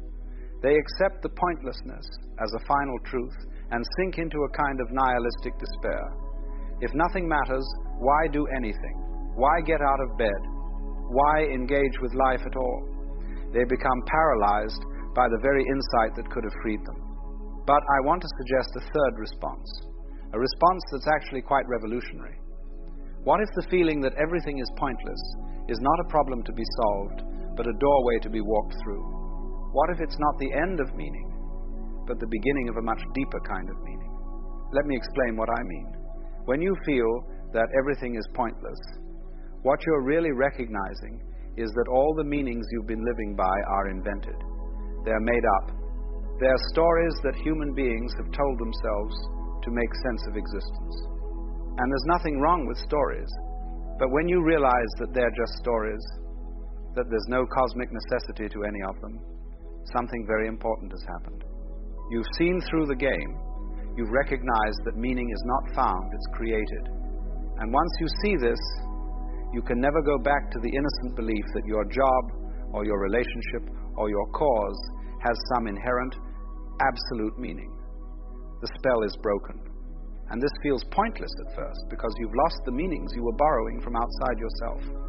Society told you that success matters, that family matters, that progress matters, that leaving a legacy matters. And you believed it. You made these borrowed meanings your own and built your life around them. But now you've seen that these are just agreements, just collective stories that we've decided to take seriously. And once you see the arbitrary nature of these meanings, they lose their power over you. And yes, this creates a void, a sense of pointlessness. But this void is not the end, it's the beginning. You see, as long as you're living according to borrowed meanings, you're not really free. You're like an actor who's so identified with their role that they've forgotten their acting. You take the script seriously because you think it's real, because you think it matters in some absolute sense. But when you realize it's just a script, just a story, you're suddenly free to play the role differently, or to choose a different role entirely, or to write your own script. The feeling of pointlessness is the recognition of your freedom. It's the moment when you realize that you don't have to live according to anyone else's definitions of what matters. You're free to decide for yourself what's meaningful, what's worth doing, how you want to spend your brief time in this strange existence. But here's where most people make a mistake. They think that because nothing has inherent meaning, they now need to create meaning, to impose meaning on a meaningless universe. And so they go searching for their purpose, their passion, their mission. They think they need to figure out what their life is supposed to be about and then dedicate themselves to it. But this is just another trap. This is taking the feeling of pointlessness and trying to cover it up with a new story, a new meaning, a self-created purpose. And while this might work for a while, it's ultimately just another game, just another way of avoiding the deeper truth. The deeper truth is this: life doesn't need a point. Existence doesn't require justification. You don't need a reason to be here or a purpose to fulfill. The question, what's the point, is itself based on a misunderstanding, on the assumption that there should be a point, that meaning is something life owes you. But what if life is not a journey towards some goal, not a problem to be solved, not a story that needs a satisfying conclusion? What if life is more like music or dance? You don't listen to a symphony in order to reach the end. You don't dance in order to arrive somewhere. The point of music is the music itself. The point of dancing is the dancing itself. It's not going somewhere. It's already here, fully present in each moment. In the same way, the point of life is simply living, simply being, simply the experience of existence itself. Not for anything, not toward anything, but as an end in itself. This very moment, exactly as it is the point. This breath, this sensation, this thought, this feeling, this is it. There's nothing else you need to get to, nothing else you need to achieve, no higher meaning you need to discover. When you really understand this, when you truly see that life doesn't need justification, something remarkable happens. The feeling of pointlessness transforms into something else entirely. It becomes a kind of lightness, a freedom, a playfulness. If there's no ultimate point, if there's no cosmic significance to anything you do, then you're free to simply enjoy the process of living without the burden of having to make it mean something. You can work at your job without needing it to be your calling. You can love someone without needing them to complete you. You can pursue goals without needing to achieve them. You can create things without needing them to be important. You can play the game of life with full intensity while knowing it's just a game. This is what I mean when I say the feeling of pointlessness is a doorway.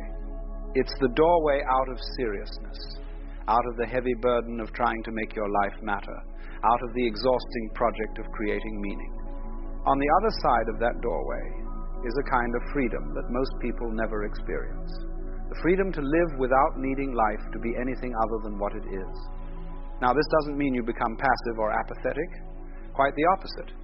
When you're no longer burdened by the need to make everything meaningful, you're actually more free to engage fully with life. You can throw yourself into activities with complete abandon, not because they matter in some ultimate sense, but simply because they're what's happening, because they're the form that life is taking in this moment. Think about a child playing. The child isn't worried about the meaning of the game. The child isn't asking, what's the point of playing? The child is simply absorbed in the playing itself, fully present, fully engaged. And then the game ends, and the child moves on to something else without any sense that the game needed to have a lasting purpose or significance. This is how you can live when you've walked through the doorway of pointlessness. You can engage with life fully and passionately, and then let it go and move on to the next moment, the next game, the next experience. Nothing needs to be permanent. Nothing needs to be ultimately meaningful. Everything can be enjoyed for what it is, in the moment that it's happening.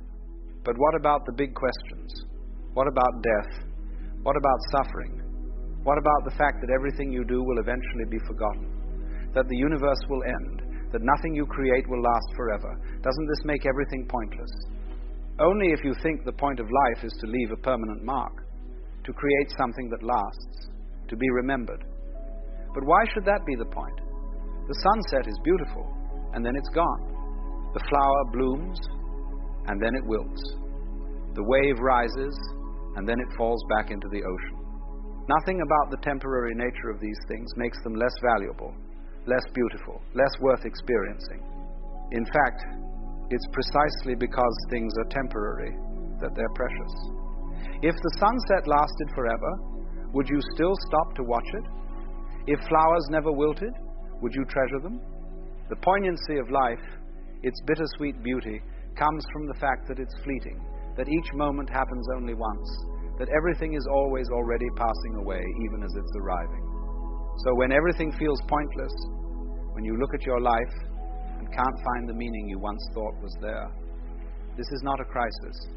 This is an opportunity. It's the opportunity to stop living for some imaginary future point, some goal or achievement or legacy, and to start living for the sheer fact of being alive, for the immediate experience of existence. What do you do when everything feels pointless? You stop asking what the point is. You stop trying to justify your existence or prove your worth or make your life matter. You simply live. You breathe, you eat, you walk, you talk, you work, you play, you love, you create, not because any of it means something in the grand scheme of things, but because this is what life is. This is what's happening. This is the dance you're dancing. And in this surrender, in this letting go of the need for meaning, you might discover something surprising. You might discover that life becomes more vivid, more immediate, more alive when you stop trying to make it mean something. Colors are brighter when you're not worried about their significance. Food tastes better when you're not concerned with its purpose. Relationships are more intimate when you're not using them to fill some void. The pointlessness, when you really embrace it, becomes a kind of freedom. It's the freedom to be completely here, completely present, completely engaged with what is, without the overlay of meaning, without the weight of significance, without the burden of purpose.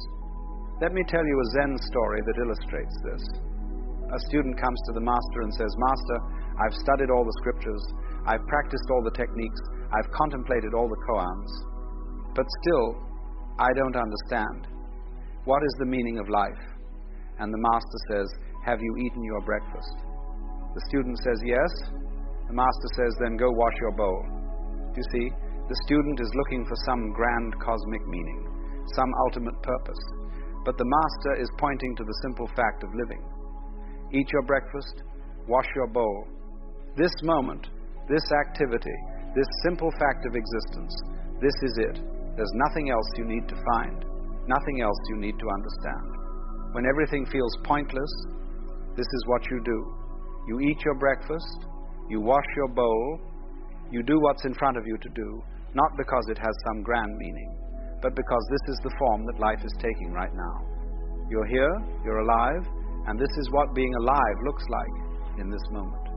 And gradually, if you stay with this, if you don't run back to searching for meaning or sink into despair, you begin to notice something. You begin to notice that the question itself dissolves. What's the point? Stops being a relevant question. It's like asking what the point of a sunset is, or what the purpose of a mountain is, or what a river means. These questions don't make sense because these things don't exist for any reason beyond themselves. They're not means to an end. They're ends in themselves. And so are you. You're not here to accomplish something, or to fulfill some purpose, or to make your life mean something. You're here because you're here. You're alive because you're alive. And that's enough. That's more than enough. That's everything. So when everything feels pointless, celebrate. You've seen through the game. You've recognized that all the meanings you were chasing were just stories. And now you're free. Free to live without the burden of having to make it all matter. Free to enjoy the sunset without needing it to teach you a lesson. Free to love without needing it to complete you. Free to work without needing it to define you. Free to simply be alive for no reason at all. This is the great liberation that comes from walking through the doorway of pointlessness. On the other side, you discover that life was never about the point. There comes a time, you see, when the strength you've always carried begins to tremble beneath its own weight. You wake up one morning, and though nothing terrible has happened, you feel as though you've been carrying the world for too long.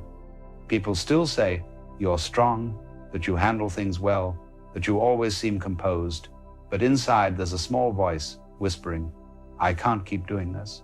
Not because you've failed, but because somewhere along the way, strength became a costume. We are taught from a very young age that to survive, we must be strong, to stand firm, to endure, to push through. But the problem is, we're rarely told what kind of strength we're supposed to have. So, we begin to mistake hardness for resilience, silence for composure, and endurance for peace. We think being strong means not breaking, but in reality, life was never about being unbreakable. It was about learning how to flow, to bend, to soften, and to let go. You see, the ocean is strong not because it resists, but because it yields. It gives way to every current, yet nothing can destroy it. And so it is with us. The strength you've been chasing, the strength you've been praised for, is the kind that hides pain under control. But true strength, the kind that comes from being alive, doesn't need to control anything. It is the quiet acceptance of what already is. When you are tired of being strong, it is not a sign of weakness. It is the beginning of wisdom. Because the kind of strength that exhausts you was never truly yours, it was borrowed from fear.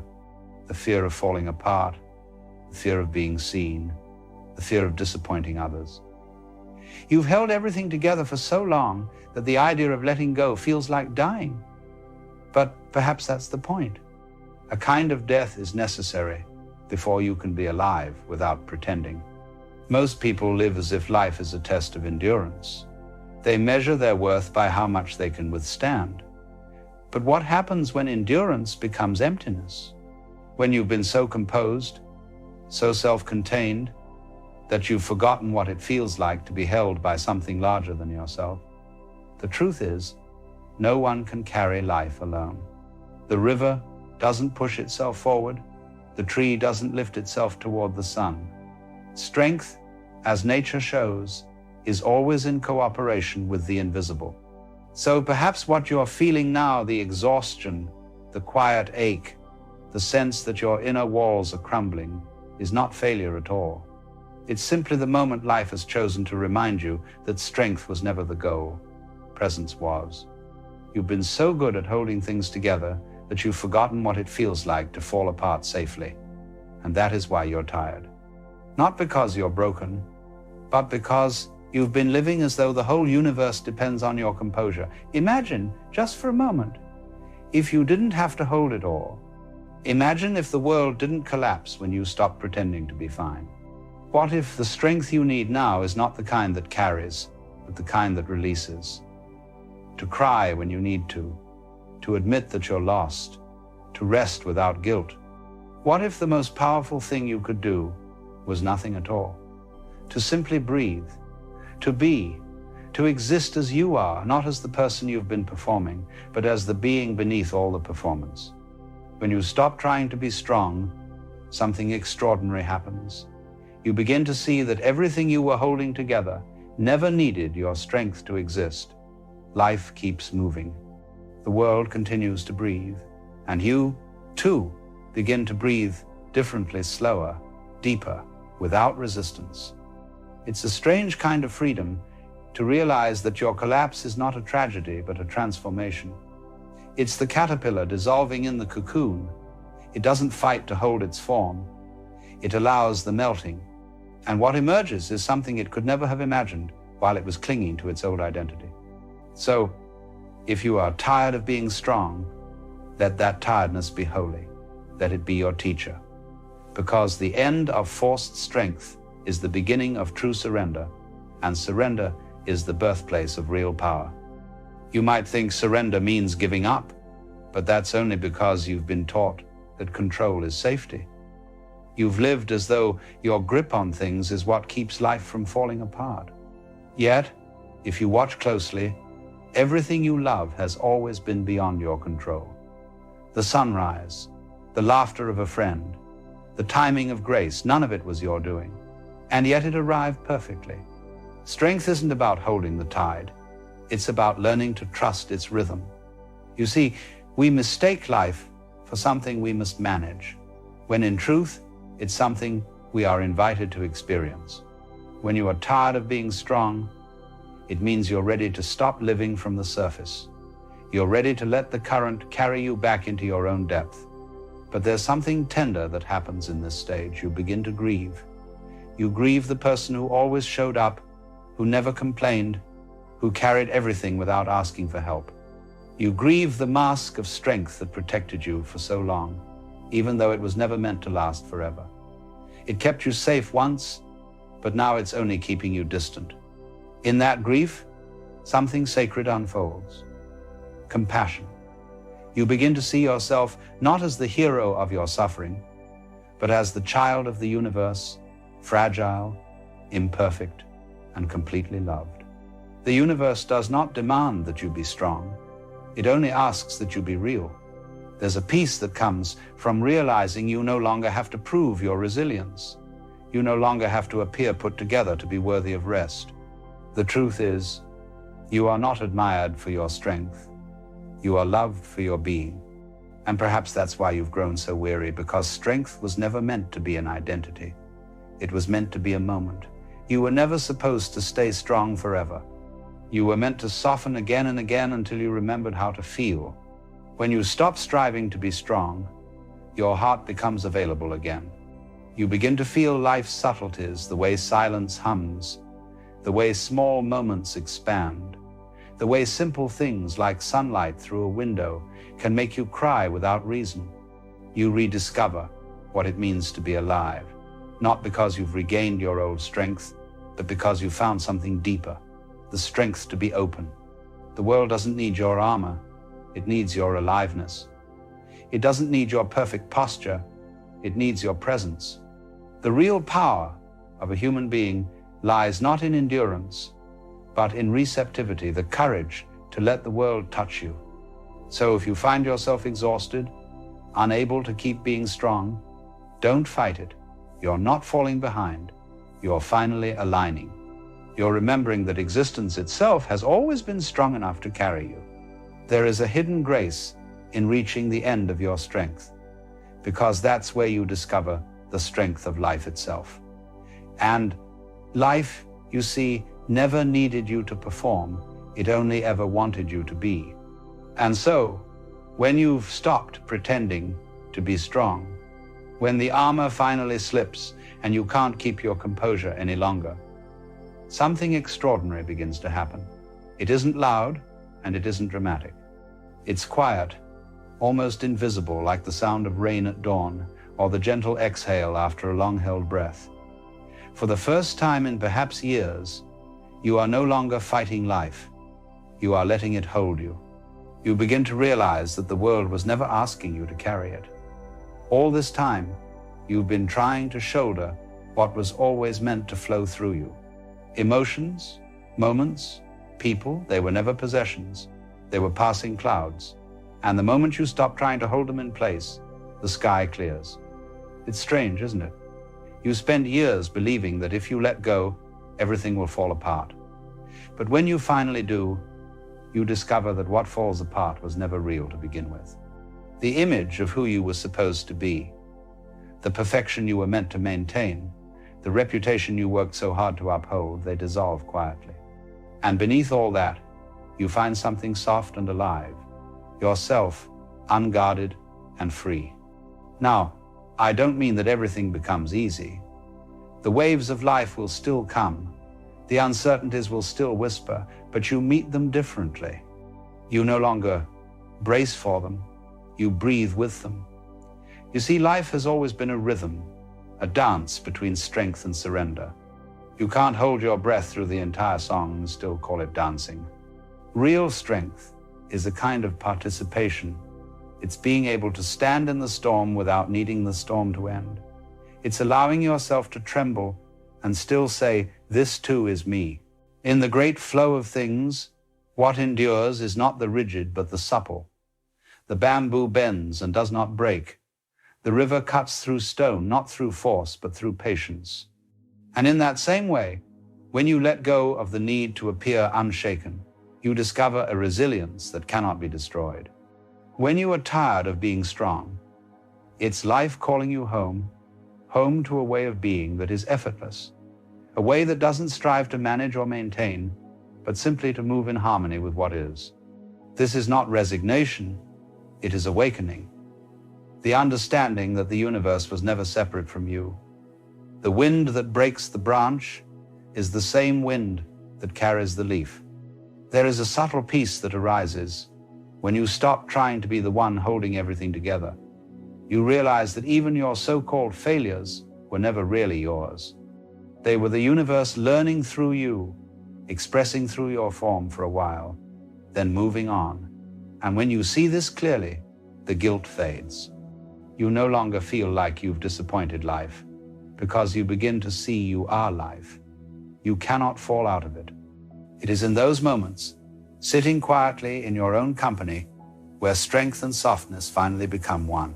You start to notice things again. The taste of morning coffee, the rhythm of your breathing, the way sunlight spills through the curtains, small, ordinary miracles that had been drowned out by your endless effort to stay strong. You realize how much beauty you missed while you were busy being unbreakable. So now you can finally rest. You can let life hold you instead of trying to hold it all together.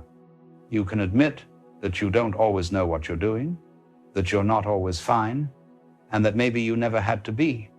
Because in truth, strength was never about never falling. It was about learning to land.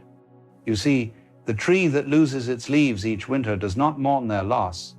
It trusts the cycle. It knows that what falls away will one day return, transformed. And you, too, are part of that same rhythm. The self that breaks is not dying, it is shedding. The weariness you feel is not the end, but the beginning of renewal. There's something deeply freeing about realizing that you don't have to earn peace. You don't have to prove your worth through resilience. Peace comes when you no longer resist what is. It comes when you stop reaching for tomorrow and simply rest in the completeness of now. When you stop trying to be strong, you become real. You begin to love without condition, to feel without shame, to exist without needing to explain. The softness you once feared becomes your strength. It's the kind of power that doesn't dominate, but understands, that doesn't force, but allows.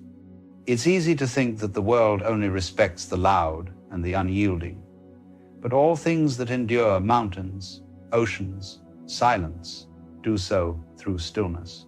That stillness is your true strength. It isn't born from control, but from connection. It's the strength of water, of breath, of being at peace with not knowing.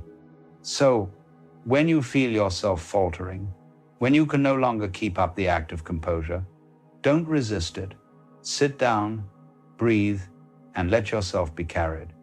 You don't need to fix what was never broken. You only need to remember that you are allowed to be soft. Because what holds this universe together is not force, but love, not effort, but flow.